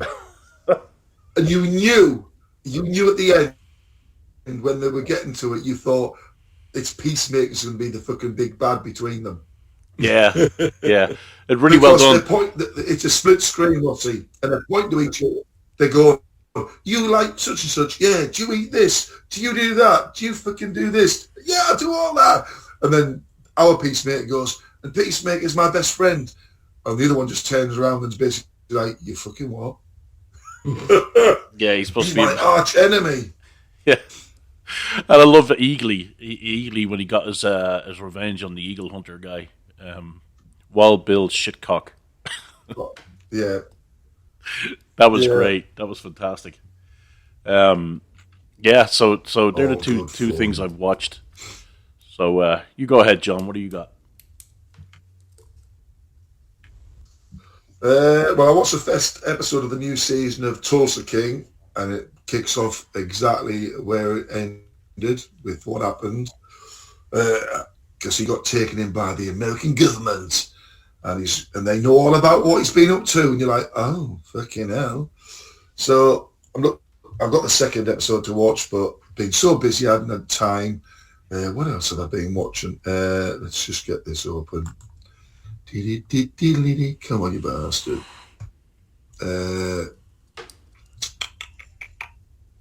Come on, screen. Oh, yes. There was, on the final episode of Star Trek Strange New Worlds, which was excellent. Have you watched it yet, Flint? No, you know what? I cancelled Paramount. Because it's the only... All right. Yeah, because Manchester... Well, what happens on listen. Because United aren't in Europe anymore this season, I said, well, what's the fucking point in having paying that amount for Paramount just to watch Strange New Worlds? So I cancel it. Right. Well, what happened was because Pike knows his future, doesn't he? As we all know in this series, he knows what's coming. He gets the chance to live his life as it would have unfolded without that thing that happens to him.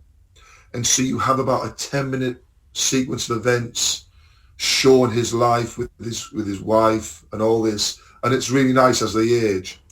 Then he comes back to reality, and it's torturous because he knows he has to continue this path to not mess up the universe type thing. But he was shown the glimpse of what his life would have been, and then he does this talk. He does his voiceover at the end, and there's a really beautiful bit in it where he says something along the lines of, "You love somebody with all your heart," sort of thing. These are not the exact words, but this is basically just, you love somebody with all your heart, and then the next year they're gone. And it was like, fuck me, it was heartbreaking, you know what I mean? Because you can imagine people who are going through difficult times with relatives and stuff, through like potential end of life stuff. Just the person you loved and shared everything with, just the way he said it over the screen was really good. But I thought you would have. I mean, I didn't know you'd cancelled because of the man you shited. But yeah, that bit where what his life would have been, you'd have enjoyed that. But it's out there.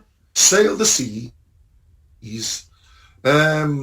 what else did I watch? Oh, I'm looking forward to the whole of the Terminalist season. Oh, I've got the wrong one on there. Season 2 to be completely up, so I can watch that because I enjoyed the Terminalist season 1. Yes, it's called The Terminalist Dark Wolf, so that'll be interesting. And that's about it. I just haven't got time to do fuck all nowadays. I'm just busy, enjoying life, while other people wet themselves into a bone just to keep paying their mortgage and their rent off, knowing that they'll never own their houses. And I laugh and go, unlucky losers. Jeez. Well, you've got to have a laugh at them, haven't you? Because they just... I scroll through my Facebook page and it's just moan, hate, anger, moan. Oh, a little bit of light at the end of the tunnel. Oh, yes, nice. And it's just like, Jesus Christ, this is insane. Can't you just fucking enjoy your lives? It's like, I've said it before and I'll keep saying it, you get one chance at this. We played a very hard card with how Sam was affected. You know, I just thought, fuck it. We just roll with it and go with it. I'm not going to spend my life thinking, oh, I wish this, I wish that. I'm just fucking going forward and fucking having a great time. So it's like while we went up to London, went up to Wolverhampton on the weekend to the KK Steel Mill, which is run by one of Judas Priest. And it was a new wave of classic rock festival. I've always done it, and you're like, you cut out there for a second. But there's 4 miles, roughly, about 190 miles. And the previous ones, I like 2 groups there, but I can't validate travelling that far in a day and then travelling that far on and back that night. But this year they had the 4 top bands out of the 8 we'd seen and we've really enjoyed. So I went through YouTube and looked at the other 4 bands, and 2 of them I really enjoyed, and the other 2 were like, that's okay. They're not like grabbing me, but I can watch them. So I thought, well, we'll get tickets for the Saturday. The Sunday only had 2 groups that we liked, and we see them locally anyway. And so we set off on Saturday at 10 o'clock, up the M1, fucking roadworks, fucking something happened. We went on our own diversion, so we sat in an hour long traffic jam and went through this beautiful little village called Stoke Goldington, which was a typical village with tons and tons of thatched roofs, which I've never seen so many. Did they allow you? Street. It's basically a linear village. Did they allow you into the village without your digital ID? Well, I was allowed to go, and they did say to me, "Where's your friend? Because we're missing our idiot." And I said, "Sorry, Mr. Ross is back in America." And thank you. And I looked at all these beautiful buildings, and I thought, "Fuck me, there's some money here." Because I watched the thing years ago, about 5 to 10 years ago, of a thatcher who used to do all the village thatching of their roofs, and he was saying about what he was doing. He goes, "Oh, this will cost 30,000 quid," and I'm like, "Fucking hell!" And they don't last forever, those roofs, so he has to do them every so often. Not like every 5 years, but you're talking enough. If you lived in that house a while, you're going to be paying for it more than once. So to see all these, and they were fucking in pristine condition, so they were all well done. Anyway, we kept driving up, getting closer and closer to Wolverhampton, drove past Big Dave in Birmingham, give him a little wave, fucking more roadworks and fucking road closures. Eventually got there, we parked the opposite side from the club, we could see the place. Free parking. It was, but other people were getting ticketed because they parked on WL lines, and there was 2 traffic wardens like sharks patrolling the area. I thought, you cheeky bastards. Anyway, we get in, and we're so late, we missed the first band. It only took us 4.5 hours to get up there, which was fucking disgraceful. Took some pictures, because there were some funny things, like in the toilets on the doors, there was paintings of famous rock gods. Then watched the band slowly, bought merch, took the merch back to the car. I had this burger. Yeah, so I bought a cheeseburger, a double cheeseburger. The bloke obviously put no effort into it because the cheese was like for the packet stuff, which is the best cheese on a burger, but he didn't even let it melt on it, so it was just rubber on top still. And then when I started eating it, it was warm around the outside, but the inside was very cold, so I had to bin it. So I did rate that as the shittest burger ever. But the drinks were good, nice selection, although because I was driving, I only had one short, and the rest was pints of Coca-Cola. Sorry, Pepsi Cola it was. And I bought quite a bit of merch, 3 shirts, CDs, signed CDs in front of me, chatted to the bands, chatted to the lead singer of Austin Gold about his music. He was being fawned over by the women, but because me and Carolyn chatted to him about his music, we had a brilliant chat with him about his how he comes up with the songs. He's a bit of a Dave Grohl.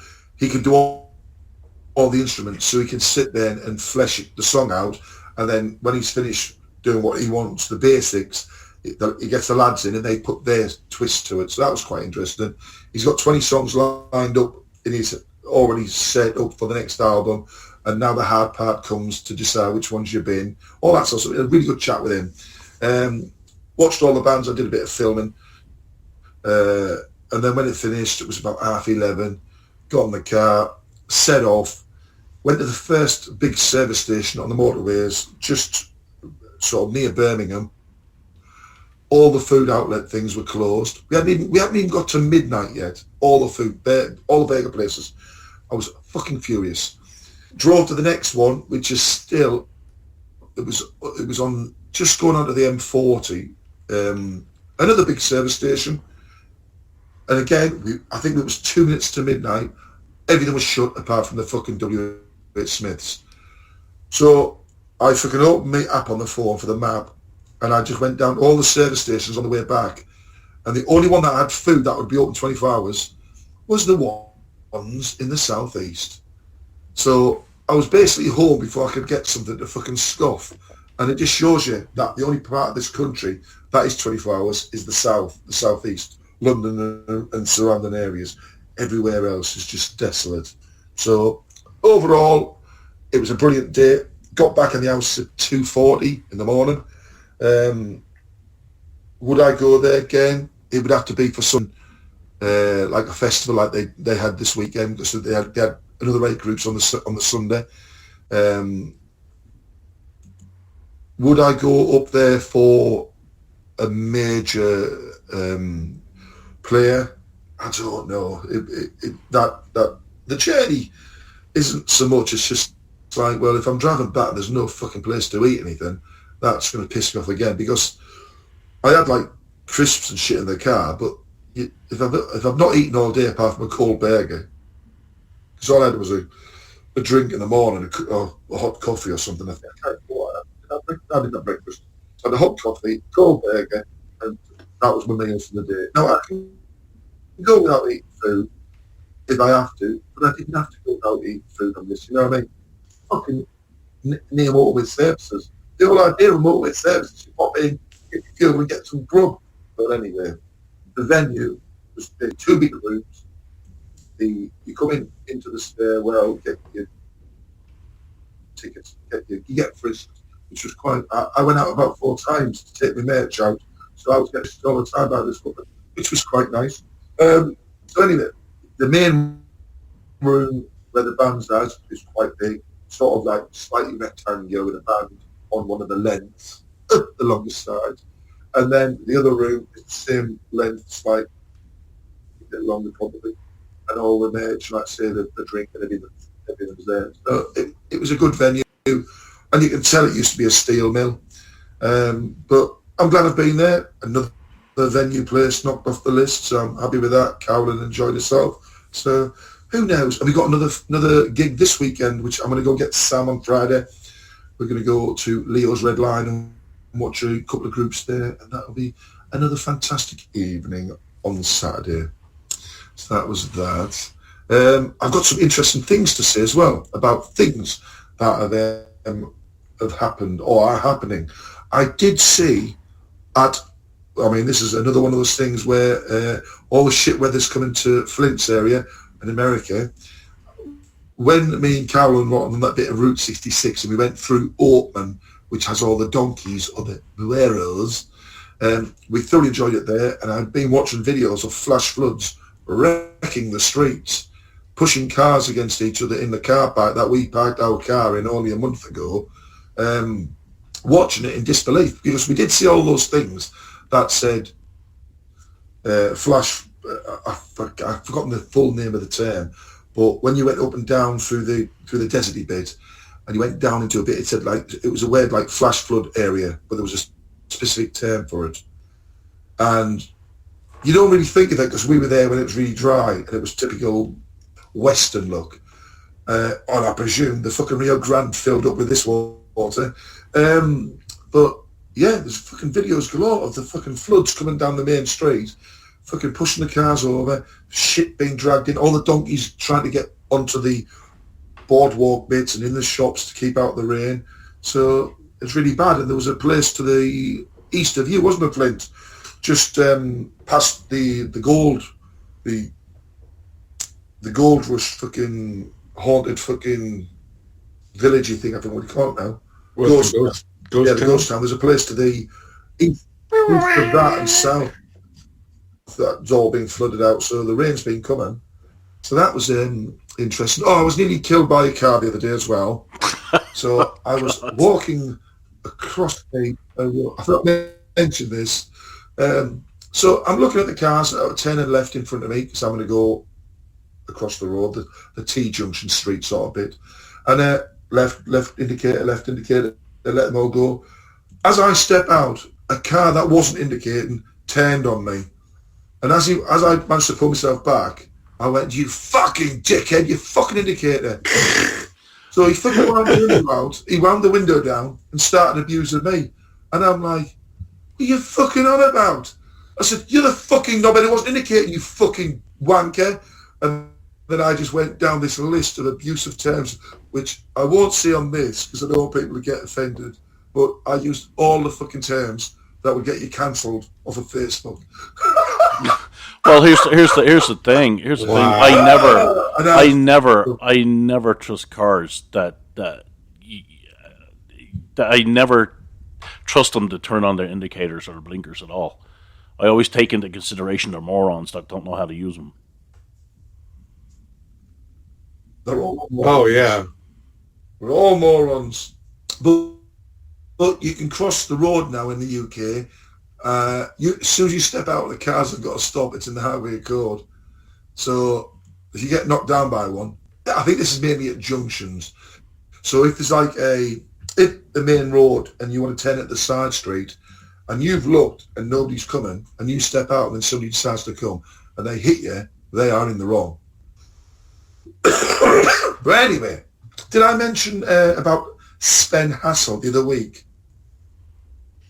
Who's he? I don't recognize the name, but he's a war. He did war books. It doesn't sound. You, Flint? So I thought you might know about this, Mr. Ross, because Sven Hassel, he's banned in his home country of Denmark, and he's treated as a traitor. Oh yeah, you talked about him. You did. You talked about him because he helped collaborate with the Nazis. All right. Excellent, because I mentioned George Prosper Remy, aka Hey J Tintin and PG Wooders. Yeah. Good, that's that din. Right, he's another bit. I did see Bill Maher, who has jumped on the fence now, hasn't he? Who? In his latest Who? deals. He's mentioned Bill Maher. Bill Maher. How do you pronounce his surname? Bill Maher. Well, that's not what that says there. It's Bill Maher. So May and the Maher makes well, it's Maher. like Rossy and it's Millar. There you go. So that's right. So anyway, well, I meant where. So anyway, there's a thing happening in where's it out? Fuck me, I've lost it now. Nigeria, where all the Christians are being systematically murdered by the Muslims, right? Now, I've known about this for a few years because I like to do research and not just put shit on the web like other people do because they just want to jump on the bandwagon. So it says, Bill Maher, it said that they've killed over 100,000 since 2000. Oh, that's it, Maher. They burned 18,000 churches and they're literally wiping, these are his words, they're literally attempting to wipe out the Christian population of the entire country. And where are the kids protesting this? And now I think, you're right, Bill, you twat. But why has it took you so long to do this? Because the reason you don't see much is the Jew-hating Nazi left won't talk about that. Why? Because they've proven to me that the Nazi party, which came from the Socialist Party, let's not deny it, hate Jews. And the left in the UK especially have always hated Jews. So that's why, if you look at the world where Muslims are killing Muslims, there's no uproar. And I think there's about 5 conflicts around the world where that's happening, and it's severe. You've also got this in Nigeria where the Muslims are killing the Christians, and nobody's talking about it. But as soon as Muslims, or let's just say Hamas, who are evil, decide they want to kill Jews, all the left go, yeah, we're with that cause. You know what I mean? It's always said to me, it's always proven to me that when you say, well, Hitler came from the Socialist Party, and they always go, yeah, but it's not. He was a fascist. Yeah, but you're not fascist left people. He came from the Socialist Party, and it's always proved to me that that's, if you hate Jews, you're a Nazi. You can block all that, but if you want, Flint, I just couldn't help myself. Oh, it's fine.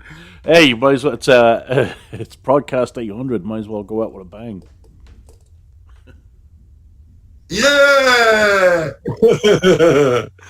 Oh, and I might as well mention the book that I got the other day. So, let me just get it from under the computer. I was looking to see the date. This isn't the book that I bought.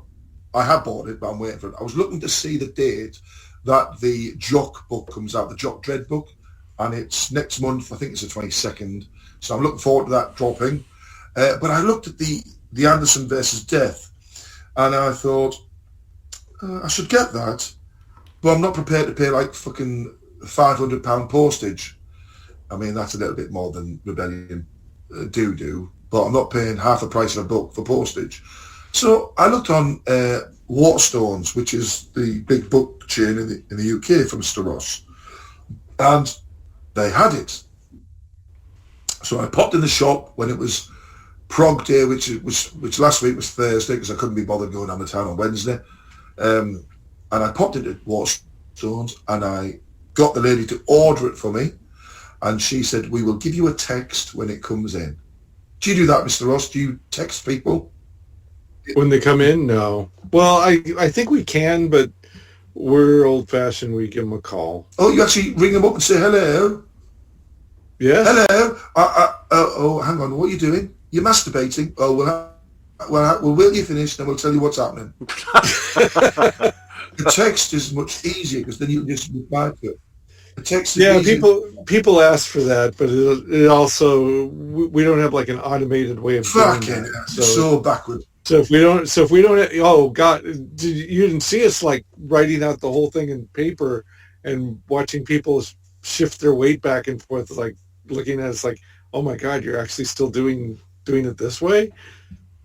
That's our charming old-fashioned way of doing things. Excellent. So the lady behind the counter said, we'll give you a text. I expect it to be in next Tuesday. So when I was at the gig on Saturday, I had a text saying it's in. So on Sunday when I got up, I thought, well, I'll pop down the town because I need to get a couple of things. And I picked it up. So now I have the physical copy of Anderson versus Death. Who knows when I'll get around to read it, but I won't be promoting it on the page or anywhere because I just can't be bothered wasting my effort on stuff for Rebellion ever again. Unless I promote the Jock book because I like Jock. and I like this stuff. So I'll probably do a post saying, I've got this, but mostly the stuff, not interested. Why waste my time? I'd rather do all the rock stuff now. But yeah, so I was up there. And when I was on the town, I also bought a new cactus because I'm making our conservatory into a little homage to Arizona. And as you know, I have the flag out there. The Arizona flag's there on the table saying, look, here we are. Marnie is proud of you. Well, I need to, don't I? Because it's all Arizona. I need to do it because Arizona's going to be washed away. Well, why don't you do a one for California and just dump all your rubbish bins all out the back on your beautiful grass? I should do that, shouldn't I? And a few turds and some needles.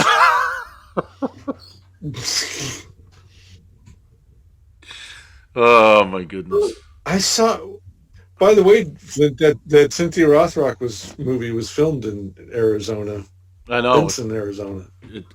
Or as John calls it, Tucson.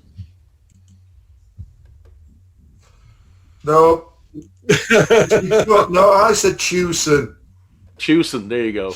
You know why I call it Tucson? Because it is a place that reminds me. You know why I of... called it Tucson? Why, pray? Because when I lived up in Hartlepool, when we were young, we moved to a new street, and it was Tucson Walk. There you go. And so it's always been Tucson to me. And that street's older than Tucson. Yeah, probably. All right, do you guys want to do the prog? You got anything else, or are we gonna go and do the prog? No, because I have a bunch more movies. I just let you go. I let you go because I didn't want to be. Okay, so I'm gonna make. I'm gonna do a lightning round. So this one's for you, John. I'll do yours first, and then I'll do a lightning round because some of these I know nobody's gonna care about. So no, it's all right. Take your time. But who knows? All right. So okay. So John, Scott Adkins has a new movie out. Your fellow countryman Scott Adkins, arguably one of the better martial arts action movie guys going today. That guy's in his 50s, and he looks and fights like he's maybe in his late 30s or early 40s. Anyway, it's called Prisoners of War. Takes place in World War II. Deals with the Bataan Death March. I think they might have used AI for a few of the airplane shots, but that's okay. And it's super duper cheap, but the fights are pretty good. And if you like Scott Adkins movies, it's a new Scott Adkins movie. He's still there? He went to make tea for Carolyn. Oh, he's not here. He'll listen to it. He'll listen to it later when he's in his truck. I'll tell him briefly. I'll tell him briefly afterwards. So Flint, for you, I told you about we talked about the Bad Guys movie last week, right? Yeah. Briefly. Yeah, I mean, there's one bit, so going back to that, there's one, I know you love Lupin the Third, and they said in the Wikipedia that Lupin the Third was an influence for the movie.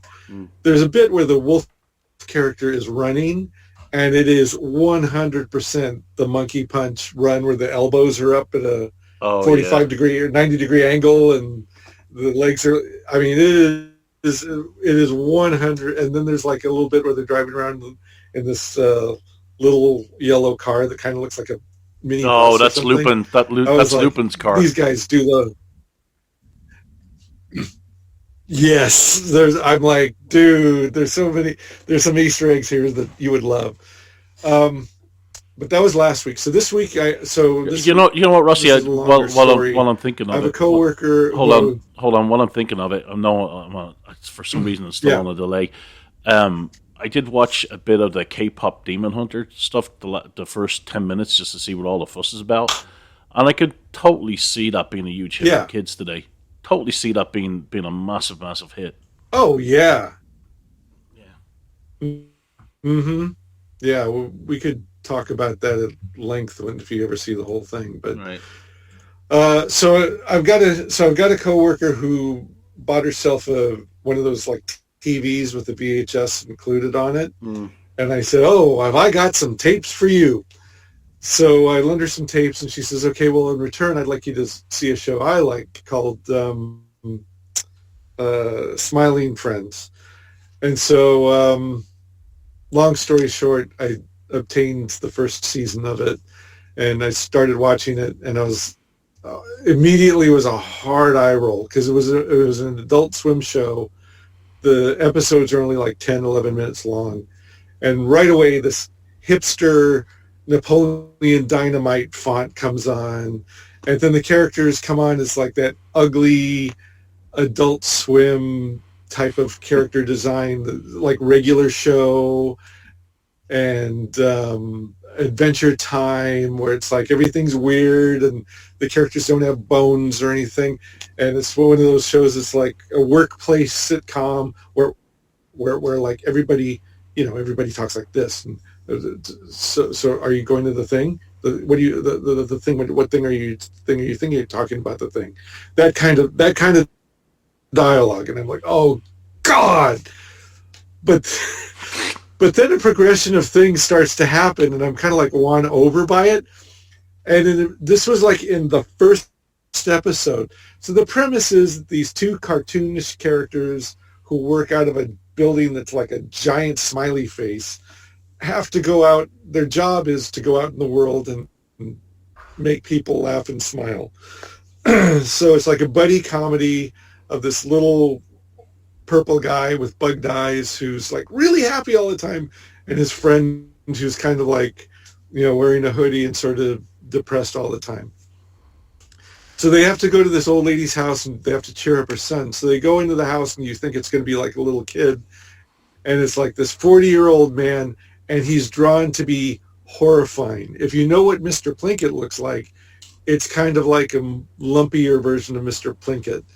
And then he's got a big old like cannon-sized gun pointed to his head, and he stays like that the whole episode. And they're like, oh, whoa, whoa, whoa, whoa, wow. And he's like, can I help you? And so the character starts talking, and I'm like, oh my God, whoever's doing the voice is imitating Mike Stoklasa from Red Letter Media. It sounds just like Mr. Plinkett. And as the character talks more and more, and I'm like, my Mr. Plinkett's like, okay, but whoever's doing this one, it fucking sounds like Mike Stoklasa. It's probably him doing Mr. Plinkett. So it's one of those shows where the credits go by like so fast you have to pause it like 2 seconds before the credit you actually want to see, and go like step, frame by frame to get to the credit you do want to see. And fucking A was Mike Stoklasa, and I'm like, all right, I'm in. I'm in for all of it. And I got to admit, as far as those kinds of hipster Adult Swim cartoon workplace sitcoms go, this one was actually pretty funny, and it did win me over. It's wild, and there's like crazy shit that happens, and some pretty jaw-dropping stuff. So it was all right. It was all right, kid. You got what it took. One nobody cares about, but I really, really fucking well liked, was called Ma, M-A-A. It's an Indian movie. The main actress I thought was, she's like mother age. She's like in her 40s now, but she was like a big glamorous actress in the 80s and 90s. And she's still absolutely gorgeous.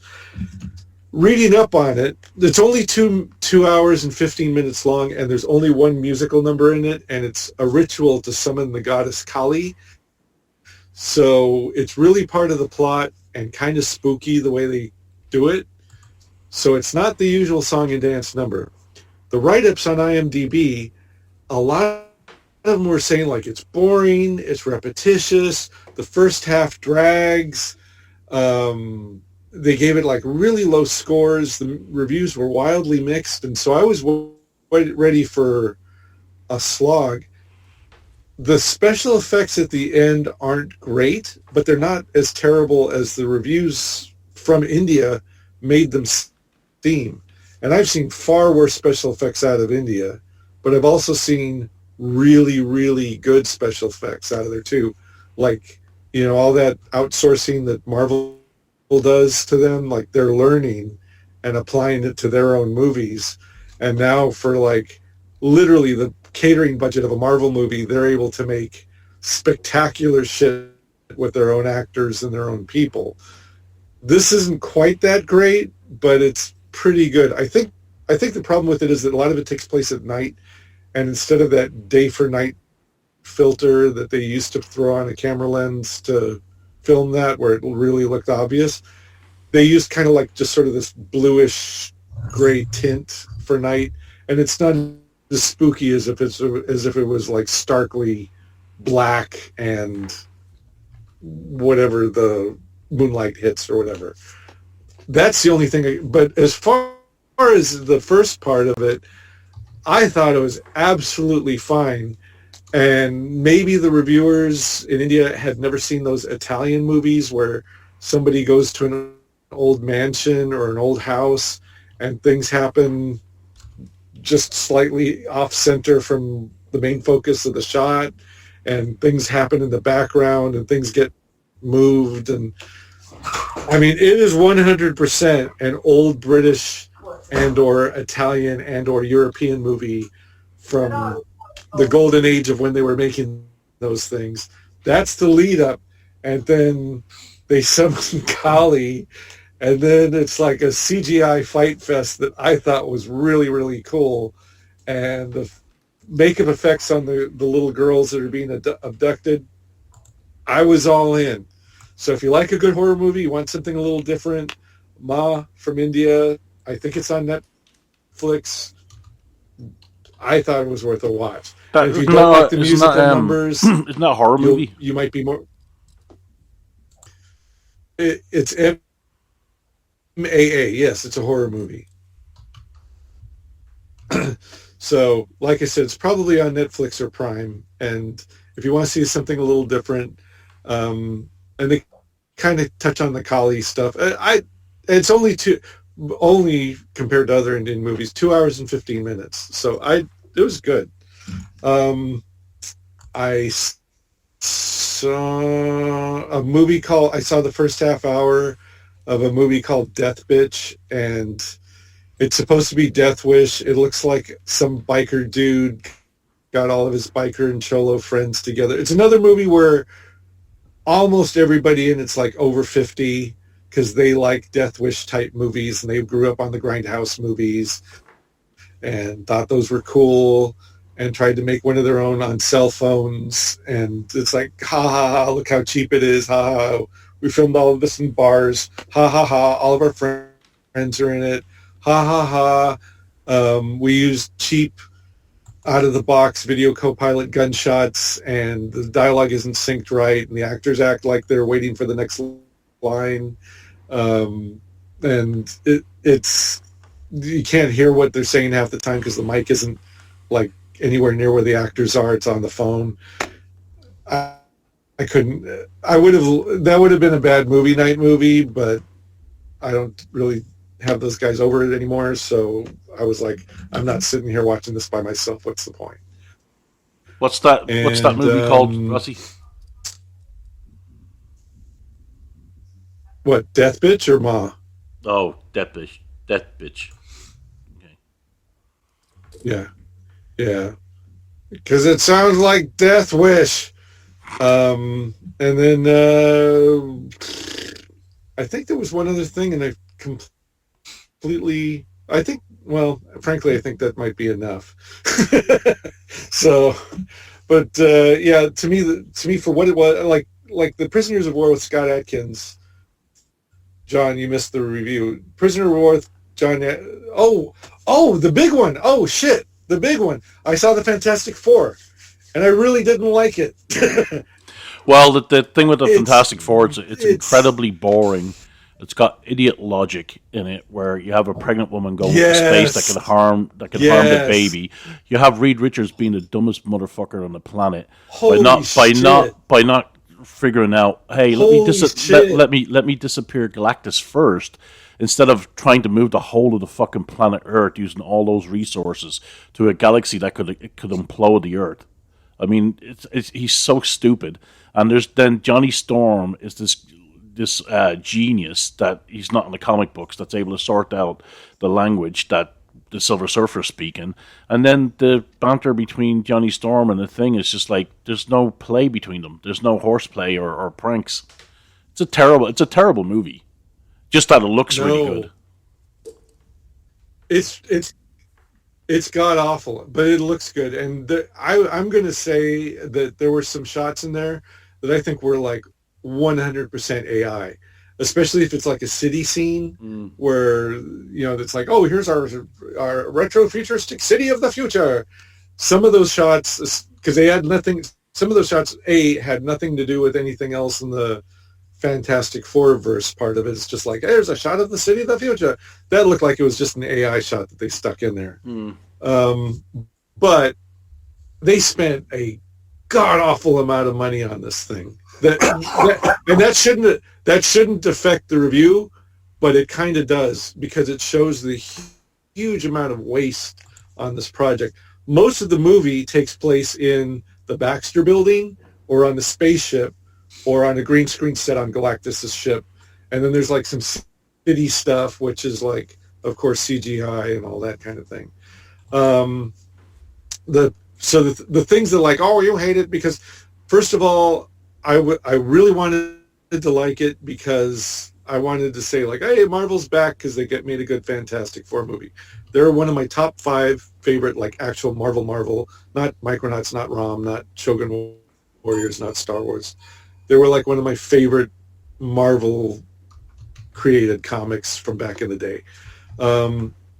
Like you said, Flint, the whole team dynamic, like in the classic Stan Lee issues, they acted like they wanted to kill each other half the time, and then they would pull it together, and that was the joke. They were going to kill each other, and then they would pull it together and act like a family when some outside crisis happens. In this one, it's kind of like, oh, Ben Grimm's cooking food because millennials like food. And there's Herbie the Robot, who every Gen X kid fucking hated because they wanted to see the Human Torch, and they got this dumbass comedy relief robot in the cartoon. Let's put him in the movie and give him a major part so you'll love him now. But it's like everything you said, Flint. And then I heard the ending was redone at least once because the original script called for the Silver Surfer and Sue Storm to kind of girl boss their way to victory, and you could still see little tidbits of it, and they kind of half-assed everything else, kind of half-assed gave the other team members something to do, which really didn't matter. And I hate it. Well, I'll get to that in a second. There were all these bits where this Fantastic Four is like speechifying.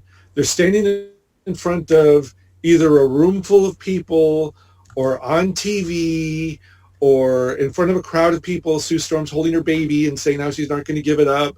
And then this crowd of people looking at them lovingly, and the music swells, and look at all the different diverse people that love the Fantastic Four.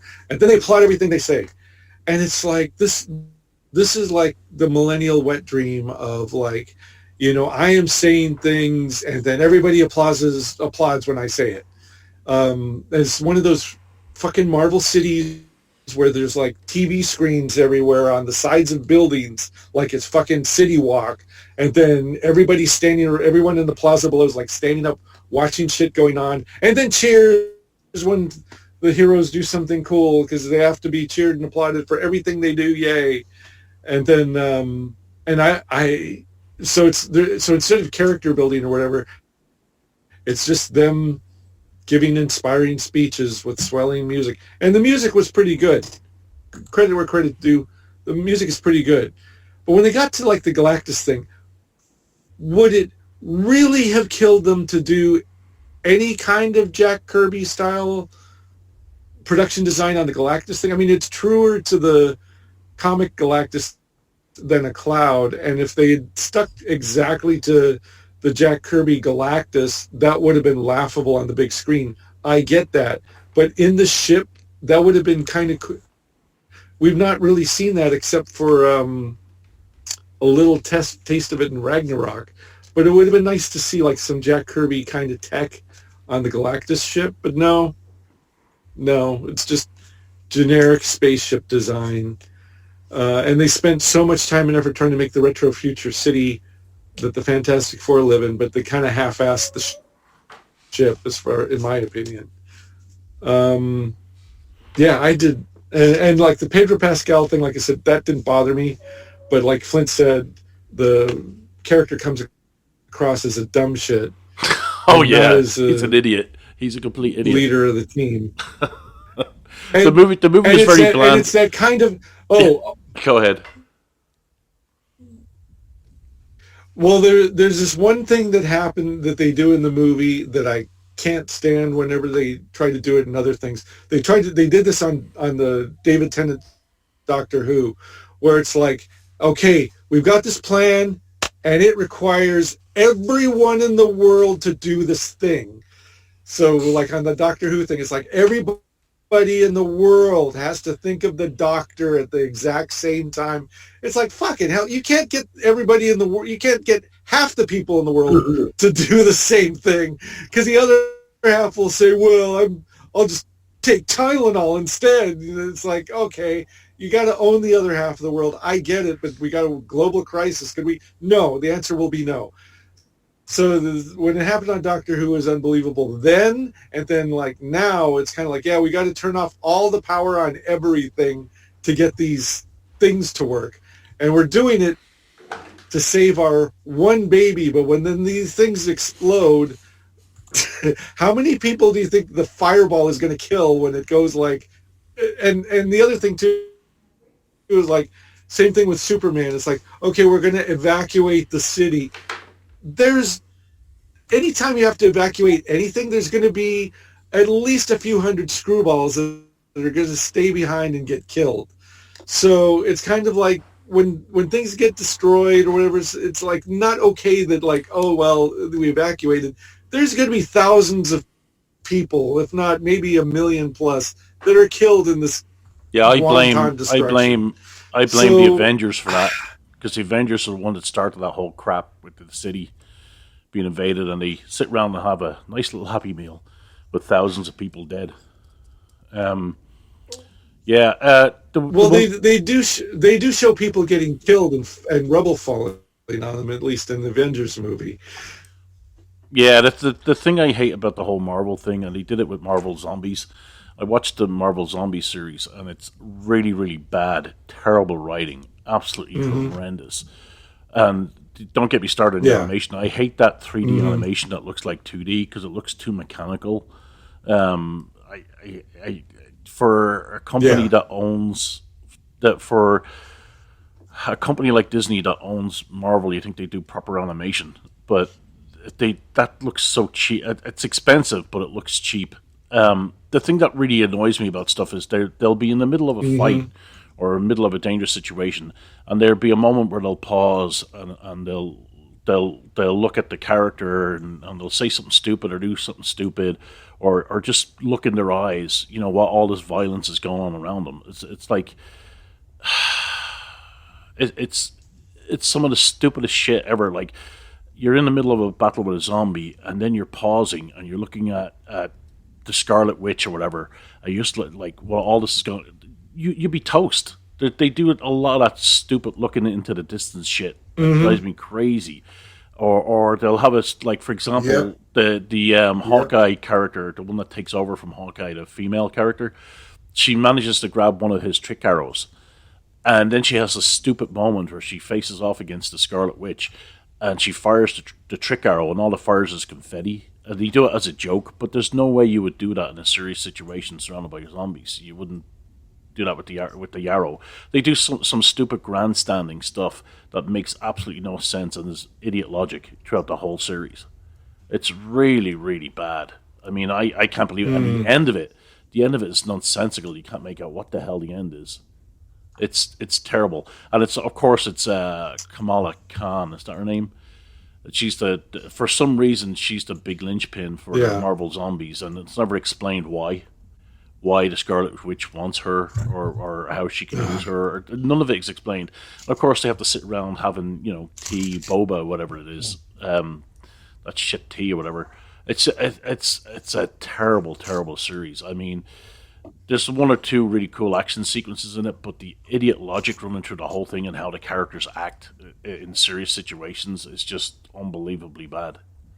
You'd have to watch it to see how bad it is. I can imagine. I've seen enough Marvel now that I can imagine pretty vividly. I mean, it's very clear that they hate the comics that these things are based on and really don't give a shit. So I figure, I think I've given him every chance in the world.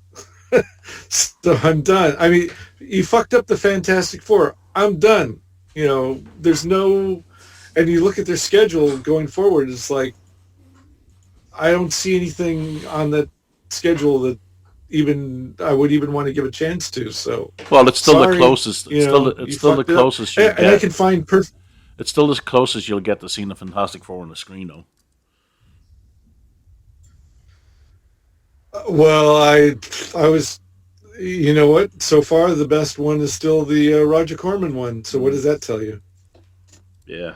I happen to know that some of the people behind the screen love the comic book, and when Film Threat reprinted the storyboards, it looked like Jack Kirby had done them, and I actually knew the storyboard guy, and he said, "Oh, I was totally channeling Kirby," and he's a comic book artist who has done other Kirby pastiche stuff. So, at least on that level of it, they tried to get the thing right with a no-budget 1990 special effects, and even and the other thing was like the Millennial Mole Man. There's like this whole side story with the Mole Man, and it's like that existed only so they could get the one shot that was sort of like the cover from Fantastic Four #1, I guess, because everybody evacuates by going underground, and it's kind of like, and then they never talk about that again. There's like kind of like, I think there was like a little rap thing in the wrap-up where like, yay, everybody's okay, even though the tremors from all the damage above should have crushed everybody. Yay. So anyway. All right. So you guys want to do the Prog?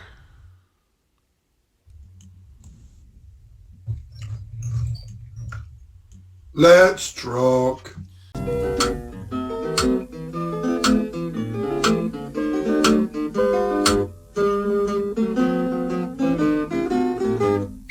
Pew, pew, Barney McGrew, Cuthbert Dibble, Grub. Okay, Prog 2451. We have a cover by Cliff Robinson of, what's the name of that guy again? The loser character from Zenith. Red Dragon. Flaming Dragon. Nobody cares. It's a nice cover, but you can tell that the emblem on its chest is it's computer. You can tell that the symbol on its chest is computer generated. I mean, it's slapped on there. It doesn't look as if it blends in with the shirt at all. Mm-hmm. But anyhow, what do you think? Yeah, it doesn't move with his muscles. Mm-mm. Well, it's interesting what they did with the logo, with the dragon being a 2 and the green, because he's Welsh. Quite nice, but it obscures quite a lot. Interesting image. Didn't need the old squatting new series start inside. But Yeah. it's nice. But like you say, that dragon stood out for me because it's so flat. Yeah. For me, it's a perfectly good Cliff Robinson cover of a character I don't barely remember and don't care about. And I question why you would have this helmet design when it so closely looks like a Judge helmet. Yeah, that's the way it was. Looks like Mickey Mouse ears too. All right, Dried Life. I actually read Dried Life. Thought it was pretty funny. Yeah. The sofa trying to be a firefighter was pretty fun. It was pretty good. It was like a It had like Three Stooges and Laurel and Hardy vibes to it. Okay, Judge Dredd and To the Sea Return Part 2 by Rob Williams, Henry Flint, and Annie Parkhouse. The mist was not moving from around the barge, and still the H-wagons couldn't locate it. Anderson thinks that the black worm may have something to do with everything, as it was infecting Marx's bloodstream.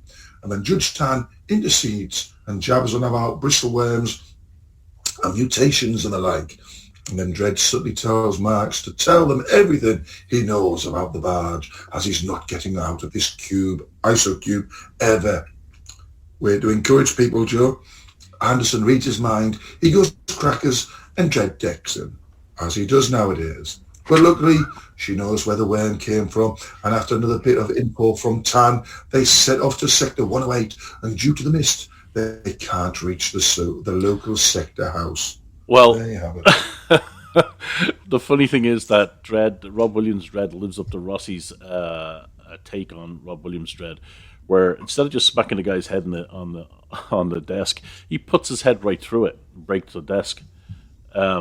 Henry Flint must have been listening to you, John, from last week when you said that Anderson is looking in her late 20s or early 30s when she should be in her 60s. And I actually like his interpretation of Anderson.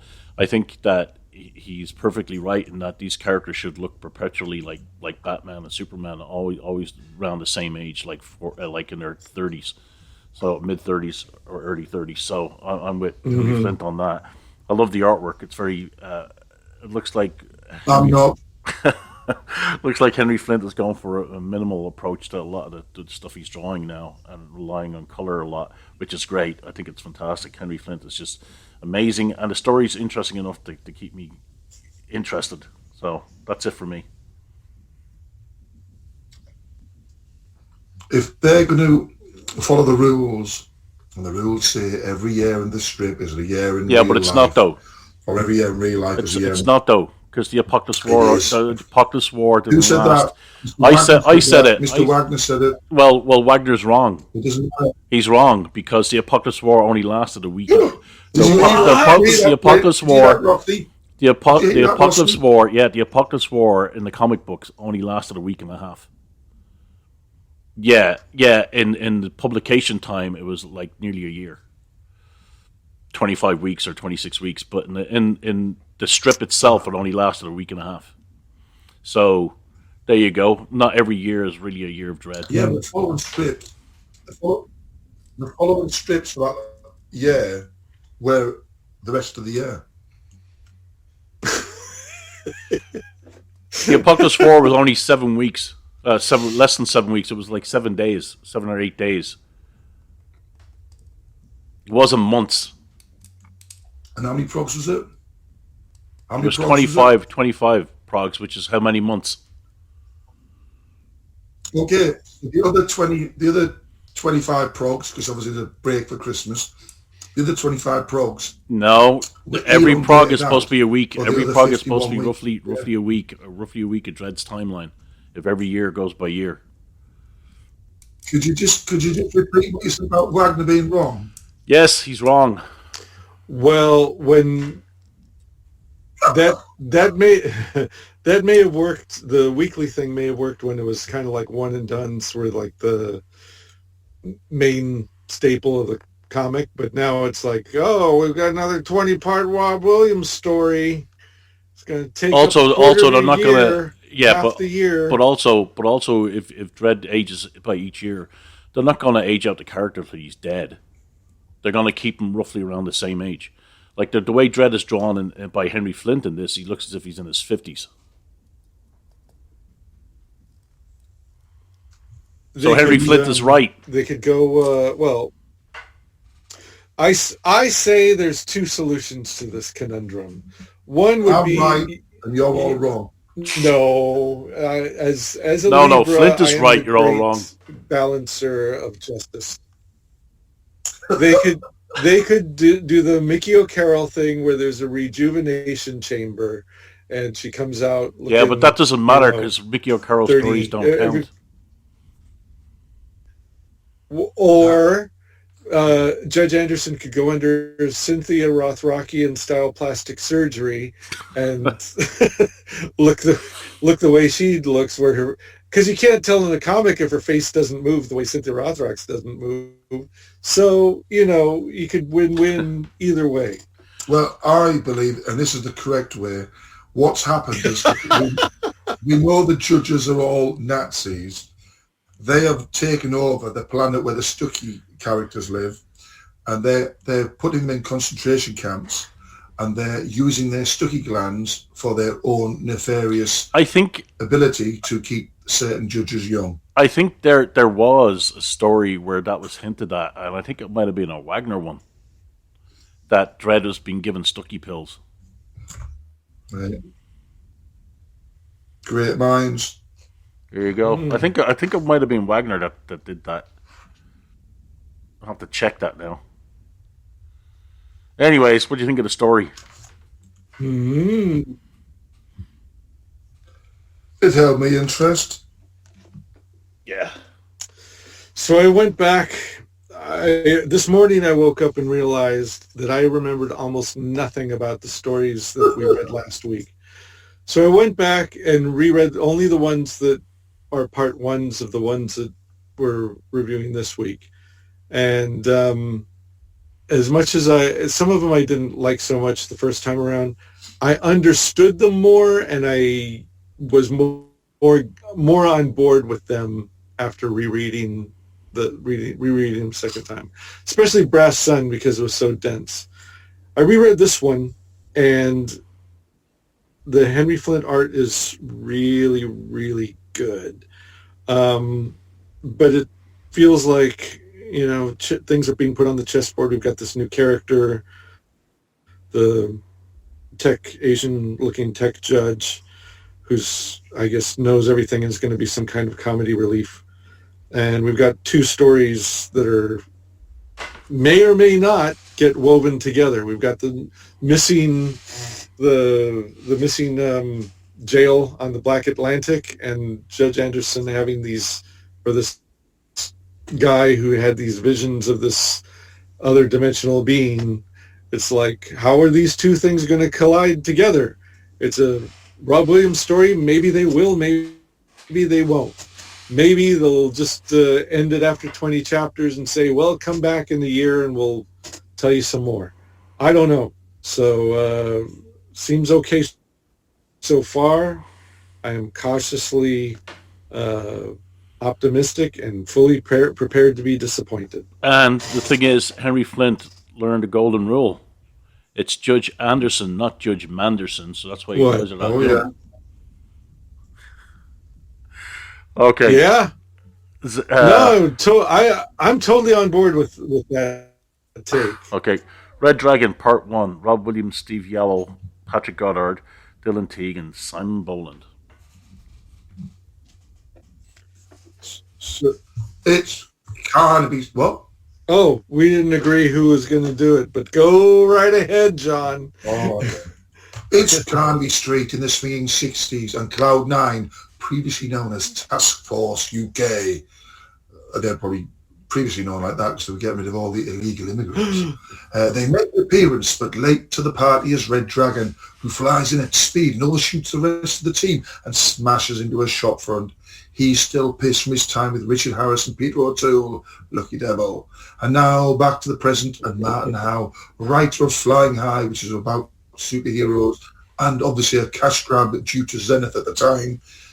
Sadly for him, his wife has died, and he's lonely up until a director turns up and offers him another job. He's to go to Llangennych, home of Red Dragon, and do some shit. Do you know what Red Dragon's real name is, Mr. Ross? No. Can you say it? Let's see, where was that again? It's on the Red Dragon title page when he's in the shop window.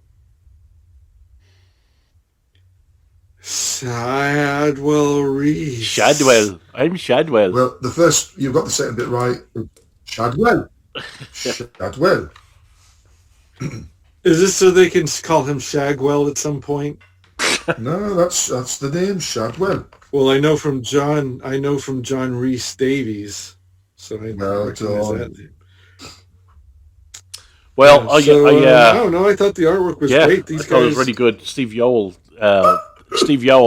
that's probably his best artwork we've seen from him in a long time. He didn't phone this one in. And Patrick Goddard is always really good. Mm-hmm. So it's a good intro. Yeah. Go ahead, Rossy. Well, having said that, after the interesting beginning, which is yet another retro future, it's a guy at a funeral, and then a guy moping around in a cafe or bar or pub, guy moping around, getting rides with some young girls. That's the thrill power you can enjoy from the galaxy's greatest comic. John, is that Union Jack colored wrong? Yep. Where was that, on the front? Yeah, first page. Yes, it is, but it's an alternative. Yeah. It is indeed. Either they didn't want to be branded racists, or it takes place in an alternative future. It's not supposed to be. It's not supposed to be an alternative. I thought yeah. It's not supposed to be an alternative future. Who knows then? Yeah, he didn't want to color the flag because he'd be racist. Alternative past. That's right. No, it's an alternative past, maybe. No, I don't think it's that at all. Anyway, I enjoyed the artwork. I love the expressions. I love the way it shades the black and white for the future, because it's all dreary. And there was some lovely detail in those black and whites, like when he's sat at his desk and the house is strewn with knackered plates and rubbish and stuff all over the place. Yeah, and it left me thinking, right, where are we going to go from here? What's coming our way? Okay, Void Runners Book 2, Part 2, David Hine, Boo Cook, Andy Parkas. I didn't read it, so go ahead. Okay, so, god damn. So the three characters from the evil empire that aren't stoners landed, and they killed one of the people who spotted them because there was supposed to be no witnesses. There was a witness hiding in the bush, and it took the head that they decapitated from the body that they burned. They report back to the ship, so there's a whole page of beautiful artwork illustrating like what the plan is on board the ship. They have to go down to meet the I forgot what the dominant culture of fat and privileged people are. So this empire wants to make a deal for the perfidium. They drive a hard bargain, and they've got 3 days to make their decision. Meanwhile, the gender ambiguous main character Alice is enjoying a space crystal bong with the lower tier, what do you want to call them, lower caste people, the marginalized people who basically act as slaves and servants, enjoying a bong with them. And these people show her the holy book, which says that the people who are oppressing them are, by order of their god, the people oppressing them are supposed to be there, and they are supposed to be the servant. And our main character says, oh my god, and they decide that they're going to do a Captain Kirk and destroy their culture and their religion and their gods and their culture to set things right. Well, what do you guys think? What did you think of that story you didn't read? Well, I love the artwork. It's just so quirky and weird with all the characters. It was interesting how they pushing for the bargain. I enjoyed that page the most. Yeah, nothing really new. And nothing really sort of like jumping towards some sort of like full-on action yet, because we need a bit of full-on action. Can't have every prog full of just wordy word stuff. So you can have every story in a Prog just be wordy word stuff, as this one kind of illustrates. That's exactly right. Yeah. But yeah, I enjoyed it. I thought the artwork was great. I don't care for the concept. Okay, so I'm not into anything stoner stuff anyway, so, but I can be won over if it was really, really good. And there's the sci-fi concepts of like, oh, here's the oppressed people, and here's the lazy fat people who rule over them. The class culture clash thing, pretty old and played out. There's nothing really that appealing about the main character or the crew. It's trying to be quirky and funny, but it's quirky, but it's not particularly funny. It's not particularly clever in its social commentary. And here it is back for however many installments. All right, Braslin, Part 2, Ian Edgerton, I.J. Colbard, and Simon Boland. All right. So this one, if you read the info dump page in the last issue that gives the backstory of what happened before, this one kind of does a little of that and then moves it forward, where they establish the world of the universe of the Brass Sun, and we go to this planet where our main character Ren, who looks like the girl from, they call her One Eye, or some Quentin Tarantino movie that ripped off, they called her One Eye. She's got a big old gun, and she's fighting these crazy robot characters while her female partner is trying to fix a spaceship. And it takes them like 3 fucking pages to do that. Then the spaceship takes off, and they kill the robots, and then they have some banter that explains some of the backstory and gives you a taste of what the characters are like when they're off in space. And then they say they're going to heaven. So this one isn't just people standing around talking, although there is some of that in here too, but it's also like a pretty unexciting shootout and escape. So that's Brass Sun. What did you guys think of that story you probably didn't read? You're right. Well, I think you hit the nail on the head. Not really much happened. A very pathetic escape. And then they're saying that bit where she goes, because that was my last round with the shot. And I just don't know, dear. But I did like the artwork, especially the final page with the expressions where she's got the right monk on her face, but by the 4th panel she's got a nice big smile on, and then they're off to heaven. So it's a bit weird. Yep. Yeah. It's not terrible, but it's not the thrill. I mean, we've gotten so far from this being the thrill-powered comic of the future that even a shootout with wacky robots and an escape on the spaceship and banter is just kind of like, yep.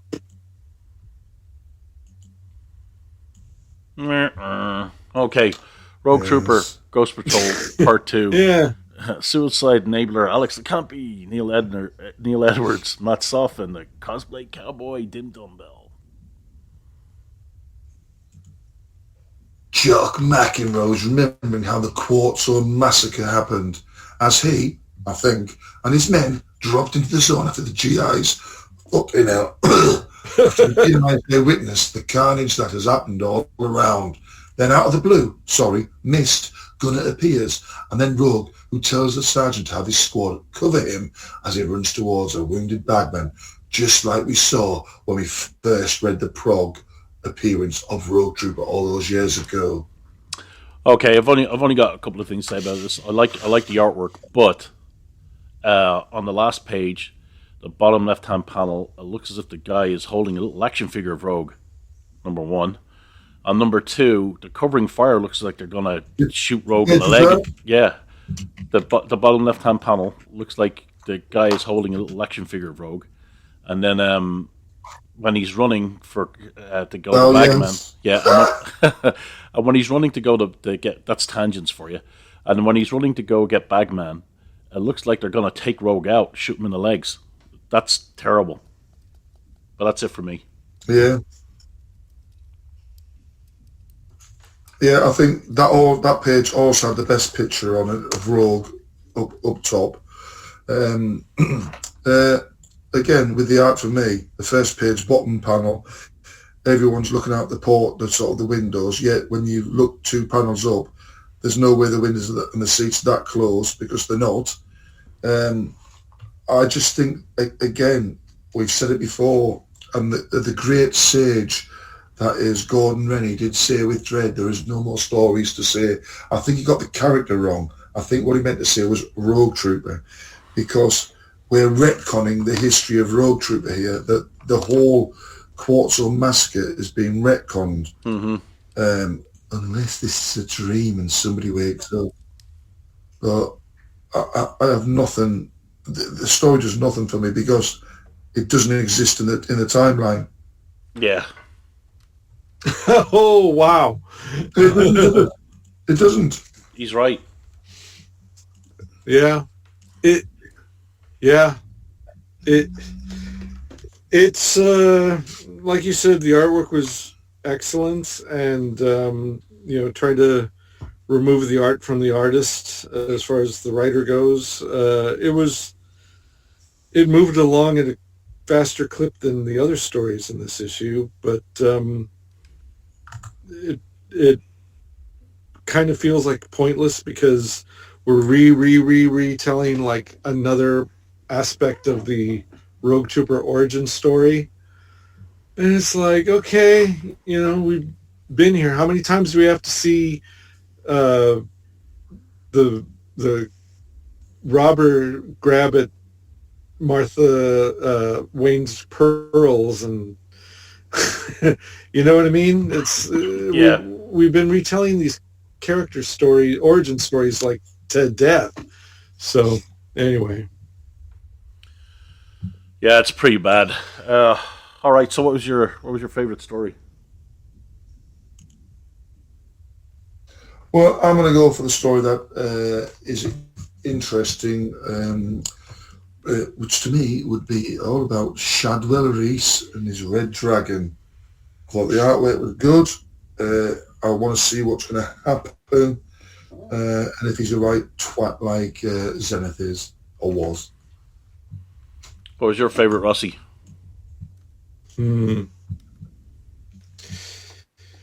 Oh God. I'm gonna go with the Brass Sun, just because I know throwing a vote towards Dredd is a waste, and I don't want to give it to Alex DeCampi, even though the art sets it apart. I'm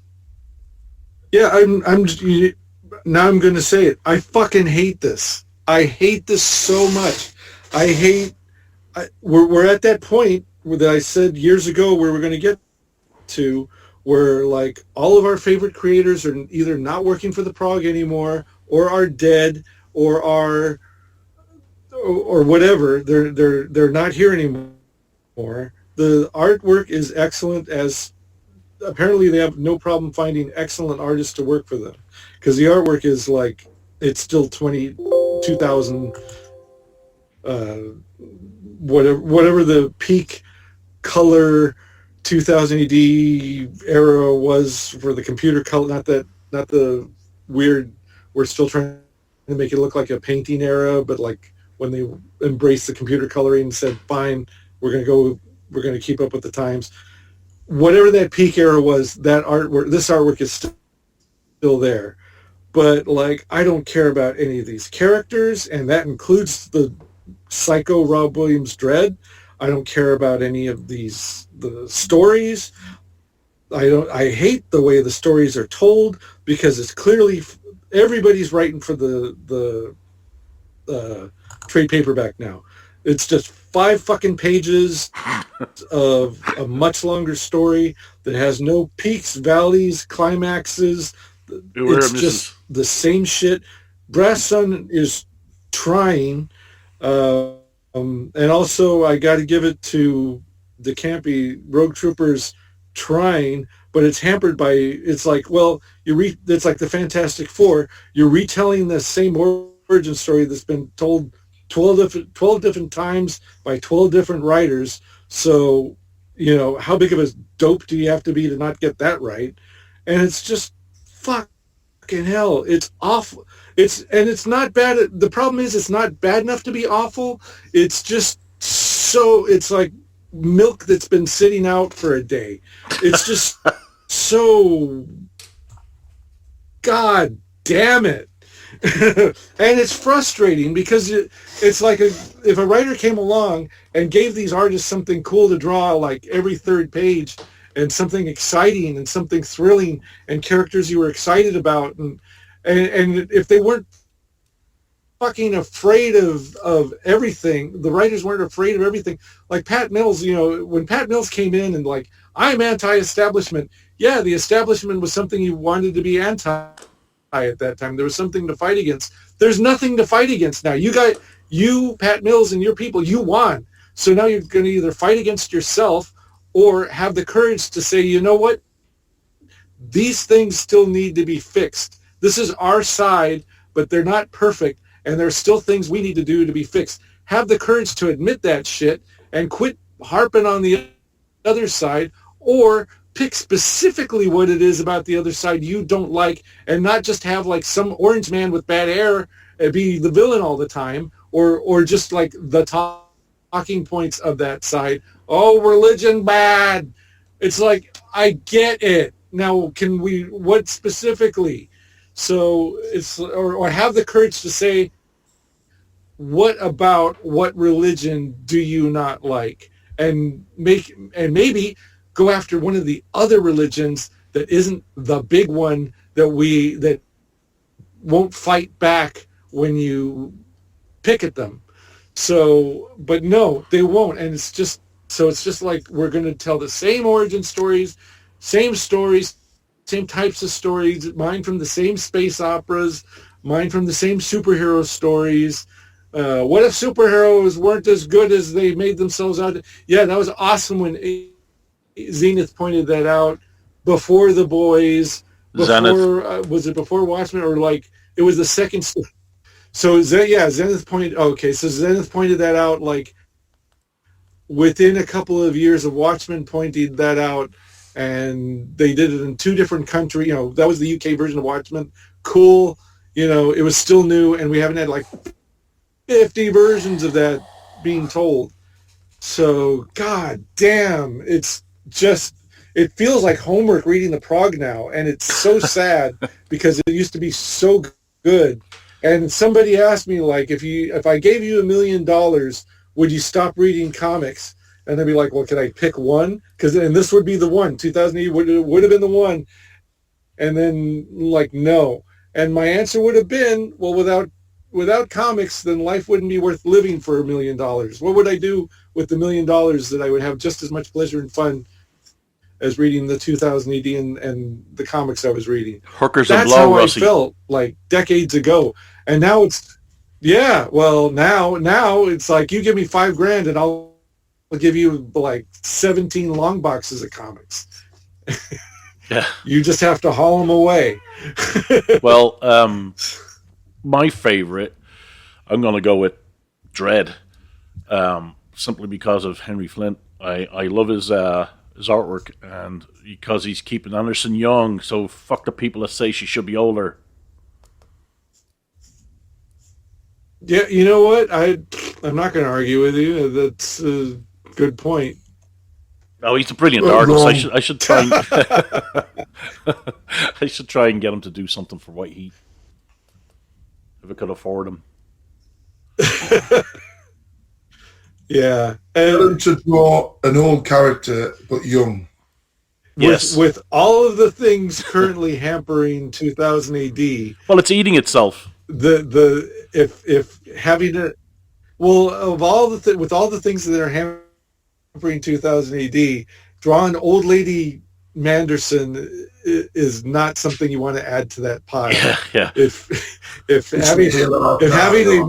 having a kind of sexy Henry Flint Anderson in there helps at all, take the help.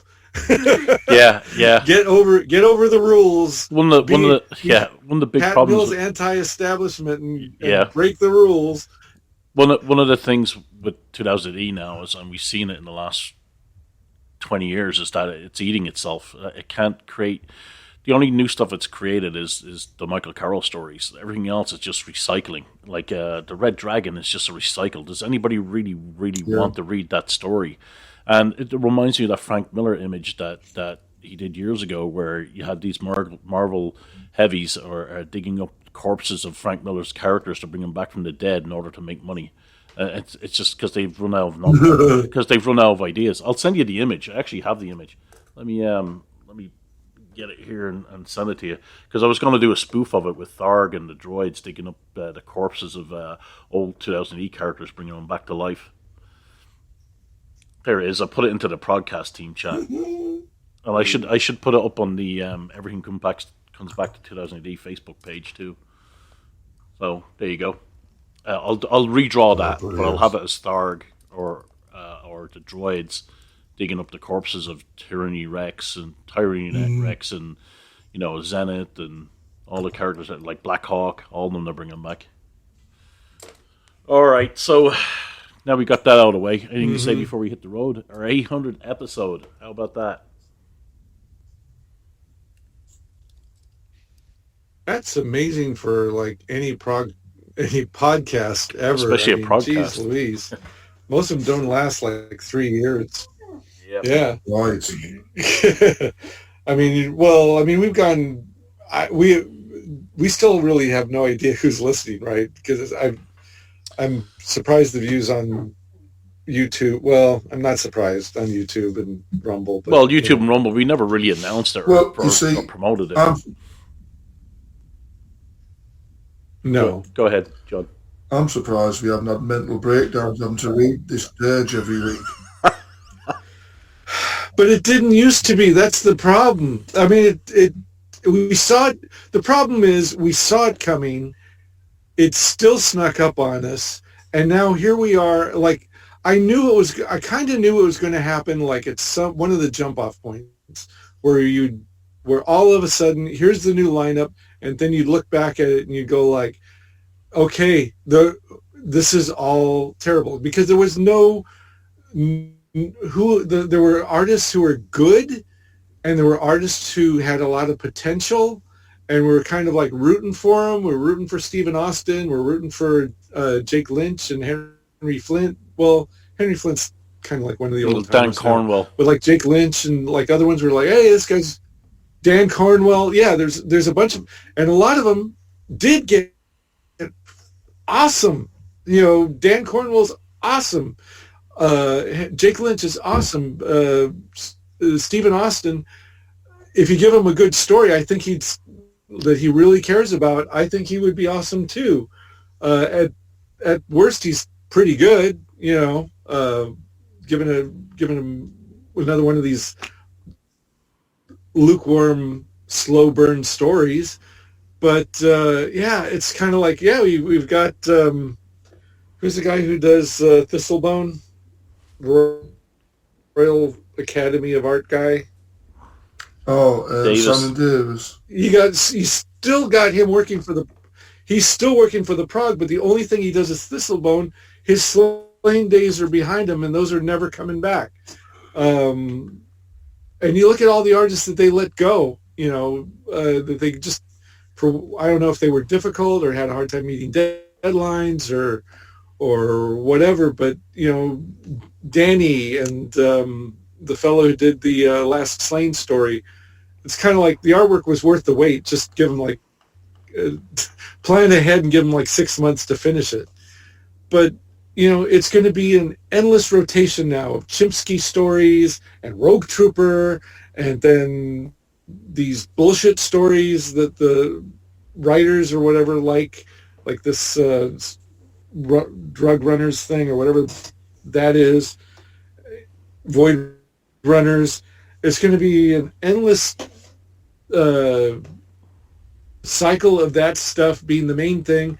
Slow burns that they're hoping to get onto Netflix because they're low budget enough and low stakes, low everything. Urban horror, body horror. It's like it's a science fiction comic. Remember when you had like epic story, like even I'm so upset I'm having brain farts. Ace Trucking, which played itself out long before the run ended, that had like epic action shit in it, and it was a comedy strip. It's like it's frustrating, it's sad, I put the reading the Prog off to the last minute instead of like, oh boy, I'm going to make half an hour in the middle of my day to see what happened. Nope.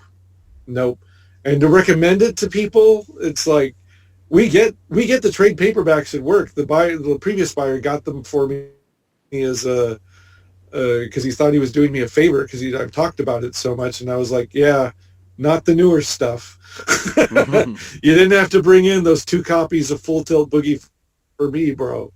So yeah, it's rough, and it's just, I mean, 2000 AD is going to be the Galaxy's greatest reprints.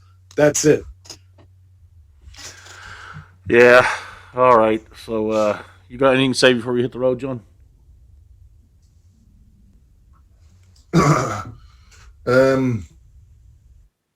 I watched a thing the other night, referenced the current state of our country and taxes, and one of the Labour people said we should be paying the same as some of our Scandinavian countries, so raise our tax from roughly 30% that they take through all the different taxes to somewhere around 45%. And I thought that would be good because I'll still own my house and you lot won't. All right, and on that I'll stop recording.